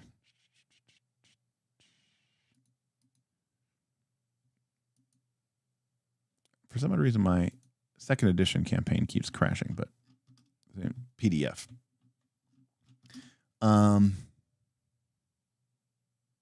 Basically, there was a line in the second edition campaign setting where it was basically like, slavery is a common part of life here, and for a lot of people, it's just a way of life. Not everyone who owns slaves is evil. Like, I think that's a line that it's from like the second edition campaign setting. I'm kind of slightly paraphrasing, but I definitely did read that, in my prep for this episode. That line would not exist, right? There would be a clear delineation. People who have slaves and are slave owners are evil. But like, the second edition was kind of like, it's such a way of life. How would you know any different? So that kind of thing.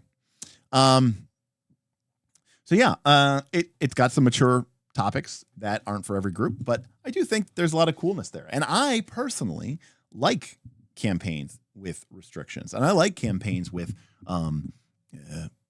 interesting ways to approach the subject material. Now, all that being said, would I want to play in this campaign world for years at a time? No. Look at Forbidden Lands, which we've been playing, this year. I never wanted to play that for 50 sessions. I mean, you could totally do that, and I think that would be totally fine. But I was always like, if we play, 15, sessions, give or, plus or minus, I'd be fine with that. And of course, our schedule's been so horrible that, we're happy with 10 or 11, and calling it quits. But I don't want to play in this world where like, you're always like struggling to maintain enough food and water, and that's fun, but it loses its luster after a while, and you want to try something else. So yeah, I think that kind of very grim world can be effective. I just don't know, for me personally, do I want to do that for a long time? I think about these people who play Call of Cthulhu campaigns for years, and I go, I could maybe imagine going and being like, hey, this summer we're going to do a Call of Cthulhu campaign. We're going to, do maybe like 10 to 15 sessions, and it'll be a, cool thing and investigation, and, a bunch of your characters will die, but at the end, there'll be this cool thing and whatever. And you guys can maybe change it or win or not win or lose, whatever. I would sign up for that. Would I sign up for like a 5, for like a 2-year, 3-year, 4-year? No, I would not want to do that for that long. So, yeah, I think Dark Sun has some interesting points. It's definitely not, how many times does the word dry appear in the 4E campaign setting? All right, asking the real questions. Asking the real questions here.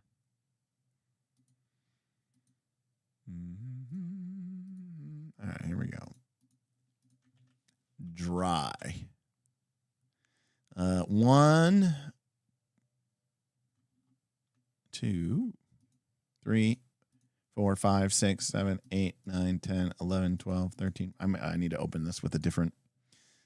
Unfortunately, my super light, very quick, easy PDF doesn't really have a good find replace. I'm not necessarily calling out Ben. I'm just saying I don't know how he does it.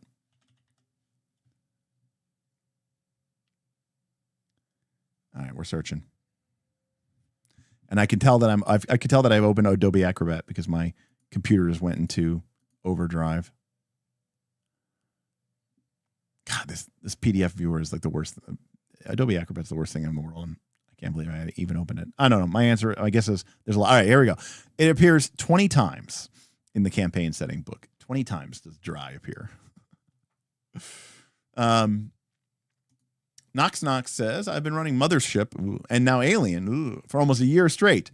I take breaks to do OSE one-shots that are more lighthearted. Okay. I mean, you figured out a way to sort of maintain the change of pace, which I think is really good. Yeah, I know. PDFs are horrible in general. I mean, I like physical books because I like physical books, but I also like actually hate PDFs. It's like my hatred of PDFs isn't just because, you know, like there's a world where I prefer the book, but PDFs are great. But it's a situation where I prefer the book and PDFs are atrocious. And they're just, generally speaking, made very badly. So you would think in our digital world that we would have a better way of exchanging information. There we go. Full color Mobi and EPUB files exist, but PDFs still run the world. Exactly. That's how you know Adobe has too much power to control. 100%. All right. Well, any final thoughts, comments, or questions? Because we got to about 9 o'clock, and I'm probably going to wrap it up here. But again, I do not have the experience of someone who ran a multi-year Dark Sun campaign or any of that stuff. The most I did was I ran a single Dark Sun adventure in 4E. So it was probably about 6 or 7 sessions to go through that adventure. I'm trying to remember the name of it. Marauders of the Dune Sea, maybe is what it was called. And it was the pre-published or pre-made adventure that they made that they released along when they released the campaign setting. And it was cool. It's fun, and everybody got to enjoy being, these weird characters and these weird races.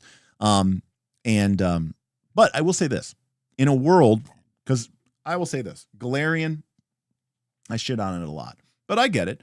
Galarian, like Forgotten Realms, Forgotten Realms has a lot of, you're kind of like, this could be anybody's campaign setting, right? Galarian could be anybody's campaign setting. It could be used for everybody's campaign setting. Dark Sun, Athas, is very distinct and it is very unique. But that is exactly why it was a problem. And it's exactly why it failed. Because, only 20% of people, 10% of people probably wanted to even play in the campaign setting to begin with. So you already take, let's just say, you have a million people playing. Okay, so already your audience is shrunk down to, less than 100,000. And then because it's all campaign setting stuff, it's only sold to the GMs. So now it's, 20,000. So you've got a player base of 1 million people, but you're only selling to 20,000 of them. So that's the cold reality of it is that campaign settings are a horrible business idea. And that's why so many of these ones that we're talking about come from the days of yesterday, right? But yes, I agree. It's very distinct, and I like that. KC, keeping it real. That was fun. Sounds like an interesting thematic world. For that reason, my players will immediately reject it. Yeah. Imagine being in Planescape and finally managing to escape from the shackles of the Lady of Pain. You cross a portal and end in Athas. Time to just turn back around and beg for forgiveness. I don't even think you can reach Athas from the City of Doors, though.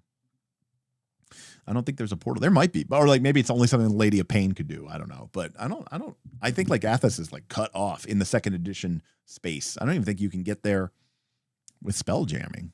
Maybe you can. Maybe there's like gray space. I know there's realm space. Is there gray space? I don't know. Correct. And then if you are going to make a campaign setting, you make a campaign setting like Golarion, or you make a campaign setting like, Forgotten Realms, where you basically go, there's something for everybody, and everybody can go. You can go, oh yeah, no. You're still playing in Golarion. You're still playing in Galarian. You're just playing in the dark gothic horror country that, where the vampires rule, but it stops at the border.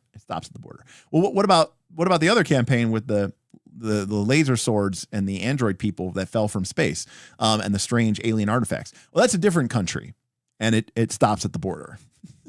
So it's like, but you're still playing a Galarian. You can keep buying all the Galarian books, but you're not. It's crazy. It's like Galarian is like a campaign setting the way that Disney, like Epcot is touring Europe. It doesn't make any sense.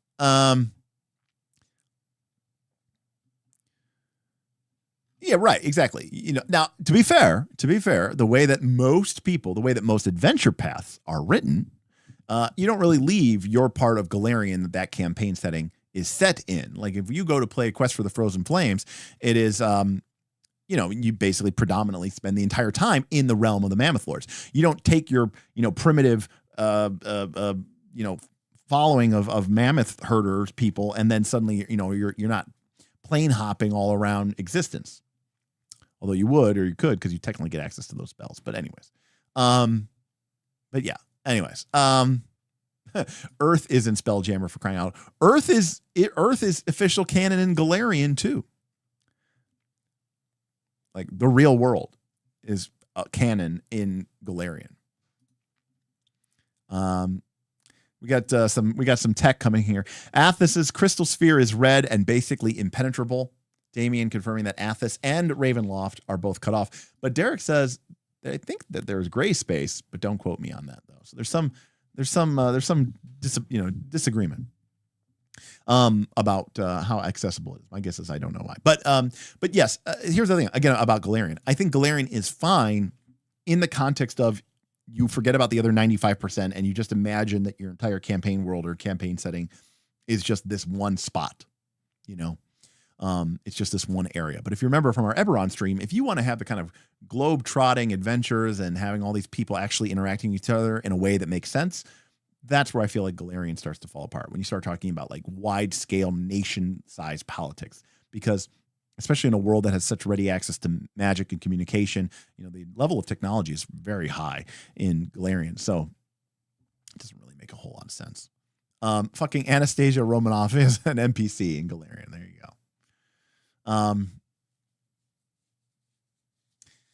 I don't know why creators don't just push those fringe regions and civilizations to other planes of existence. Well, that's kind of what they did in AD&D Second Edition, Mateo. And again, it just didn't work.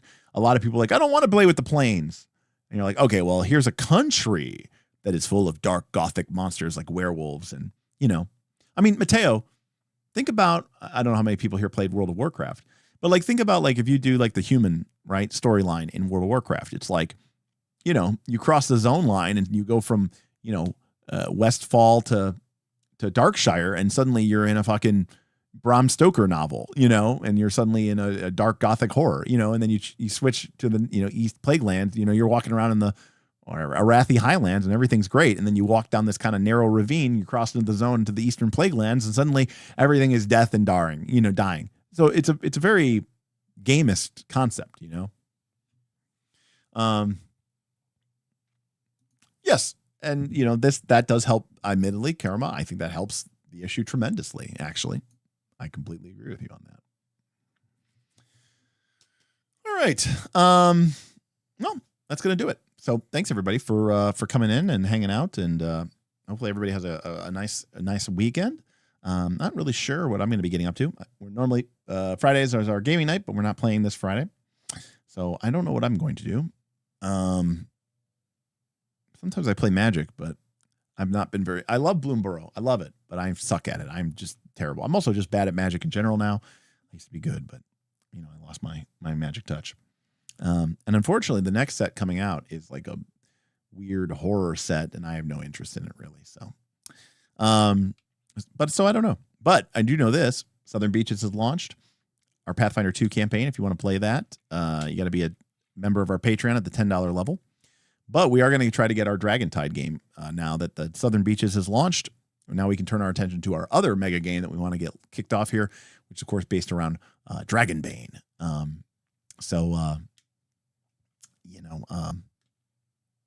I think that'll be a fun thing for me and Bob to try to take care of. And that way, all the people who want to play Pathfinder 2 can go play Southern Beaches. All the people who don't want to play Pathfinder 2, well, they can come play Dragontide. Yeah, no problem. Well, thank you. And of course, for those of you who don't know, the ultimate stream, which has to occur someday, is that I got to get Donnie, Mr. Sandaria Workshop here, onto the channel, and he and I can just geek out, and it will be a horrible stream because it will literally just be Donnie and I talking about Earth Dawn for like 3 hours, and that'll just be part one. And there will be no sense to it at all, and it'll make no sense to anybody, but it will be glorious. Just because Earth Dawn is like one of the most diegetic campaign settings of all time. It has it actually has a lot of the Dark Sun kind of post-apocalyptic things without being a horrible desert world. But it has some mature themes, right, Sandaria? Right, Donnie? There's slavery. It's not as widespread, but the Therans, right? The Therans used slaves, especially in the pre-Scourge era, in order to build their great cities and do all the stuff that they needed to do to prepare for the Scourge, and now they're back, right? So like Earth Dawn, in some ways, came out at the same time and has some similar things. I would even argue if Dark Sun's a bit too much for you, but you like some of those immature storytelling elements, the world of Barsave might, or I guess it's a continent. Is Barsave the name of the world or Barsave the name of the continent? I think it's the name of the continent. Anyways, Barsave could be, and Earth Dawn could be the solution. Pathfinder says roll Dragontide. Oh, that's pretty good. Yes, Earth Dawn, one of my favorite games and campaign settings of all time. Pathfinder PhD wants to play both Southern Beaches and Dragontide. Will be too easy to double book myself. Well, that is a problem, but the good news is that they both, in their own way, they can both be sort of ignored for a while, right? Like Southern Beaches, you level up automatically every week, whether you play or not. So you'll always be, able to play with people, and you don't have to worry about falling behind. And then Dragontide uses Dragonbane, which doesn't have levels. So there's no way for you to fall behind. So if you get busy and play a bunch of Pathfinder 2 for a couple of weeks, it's not like you're going to come back to Dragontide and find out that everybody's out-leveled you, because there are no levels. And then similarly, if you reverse it and you play a bunch of Dragontide for a while and you're really caught up in that, when you go back to play Pathfinder, instead of being level 5 and everyone's level 8, you're level 8 too. So you can keep playing. It is a continent. Okay. What's the name of the world? Does it have a name? I don't know if I know it. Anyways, fun stuff. I love having the Patreon. It's such an amazing community. I've gotten to meet so many cool and amazing people. And I'm really been blessed to have such an incredibly supportive community, not just for me, but for each other. And, I know that everybody around us has really benefited and found some really incredible friendships and stuff like that. And I would be, since tomorrow's Friday, and I'm going to mention this on the Discord as well, but to end on a somewhat somber note, tomorrow marks the 1-year anniversary of the death of one of our patrons, who unfortunately died in a automobile accident a year ago. And this was Jose Sanchez, aka Jas, as he was known on our Discord server. And he was just a hugely popular guy, played with tons of different people, just made an incredible, amazing difference in the lives of people, even in a brief way that you can in an online TTRPG community. But it just goes to show you that, I don't know that he would have ever guessed that, he had such a big impact in so many people's lives and so many people's enjoyment, even though through this very limited window of, we played a bunch of TTRPGs together over, the internet. It's very sad and it's very tragic that, he died, but, it does give me a sense, it's bittersweet in the sense that it gives me, it's beautiful in the way that the community can come together, and that the fact that these bonds that people can form, even with people from other sides of the world and completely different schedules and completely different backgrounds, can all come together and make these incredible stories and tell these incredible tales. Because at the end of the day, like your brain doesn't really know. what's real, what's not real. In your brain, it's all the same. So, the real life lived events that you've gone through, in some ways, in the midst of time, sort of occupy the same place as these quote unquote pretend adventures that you go on. But they can be very powerful and they can be very meaningful.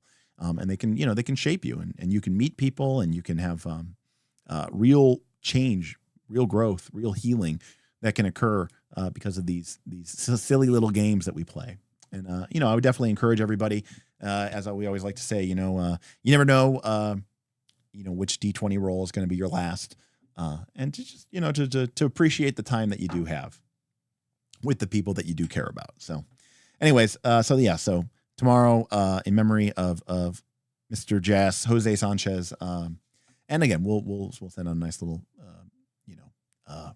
reminder for people who maybe didn't stick around to the end of this. But for anybody who didn't know, Jose was a active member of our Northern Reaches campaign, one of the most famous characters of all time, Hanog, and in his real life, he was a graduate student in Montana. He was working on his doctorate in ecology. He was into riverbeds and river streams. Just a brilliant, smart guy who, all takes one tragic accident, especially in those death mobiles that we call cars, and that's it. That's all she wrote. But for that time he had, he made a sizable impact, and even for the brief time he had with us, just a handful of years, the community still misses him greatly, even here a year later. So, that's going to do it for me. Thanks to Fooster, Borgie, DDB, Dr. Metropolis, Mr. Anonymous, whoever you were, for the tips and super chats. I really appreciate it. That's very generous of you, and that's really nice. And love seeing the support for these old ancient systems and ancient settings. It's cool for me because for some people it's a chance to relive some of their olden days, and for other people this is legitimately like I only barely know anything about this, and so it's a cool opportunity to get to kind of show people the ropes and let people see what there is to see about some of these old campaign settings. So we had a good time with this one. There'll be another one coming. So we've done Birthright, Eberron, Dark Sun. So, some of the more likely ones that are probably up for contention are Dragonlance, Forgotten Realms, maybe Greyhawk, Mystara. God, there's a lot. There's even some really obscure ones that I'm willing to bet a lot of you don't know, like Red Steel. Okay. Give me an R in the chat if you've ever heard of Red Steel. My guess is none of you have. Maybe you've heard of it, but like if you really know what Red Steel is. Okay, Walter says Red Steel is good. So Walter knows what's up with Red Steel. So anyway, all right. We got some Red Steel people here. Only reason I know Red Steel was like, again, definitely the kind of campaign setting I would hate. But my buddy who I grew up with, my best friend, he was like the opposite of me in a lot of ways when it came to like D&D. Like I ran my campaigns as like, in the Forgotten Realms, and everybody was like a heroic adventurer, and they were from the Dale Lands, and they were trying to fight the Zentarum, and they were all, good guys, and they were trying to fight. When Mike would run, and I would run, groups for 5, 6, 7, 8 players, Mike would have people over his house, and they would play up in his room. He had a big bedroom. He was the only child, and they would do like, one-on-one sessions, two players, one GM. And they played in Lankamar, and they were all like thieves guilds, and they were all like, swindlers and murderers and assassins. And he had like a completely different vibe for his games than I ever did. So he owned Red Steel. And I remember, going over his house, and I would sit there and read it and just be like, this is so terrible. I don't approve of any of this. But now it's fun to look back and sort of get exposed to that. So anyways, Planescape next, it'll be up to the patrons. Just like today's was decided on by a vote. We'll probably here in the next couple of weeks get another patron vote up, what setting you want to see next, and we'll let the patrons decide, as they always do. So thank you, everybody, for your support. I hope you have a great weekend, and otherwise, I'll talk to you on the Discord. Maybe I'll see you in the Southern Beaches. Maybe we'll get ready to roll that Dragon Tide. Otherwise, I'll see you next time on Knights of Last Call. Good night, everybody.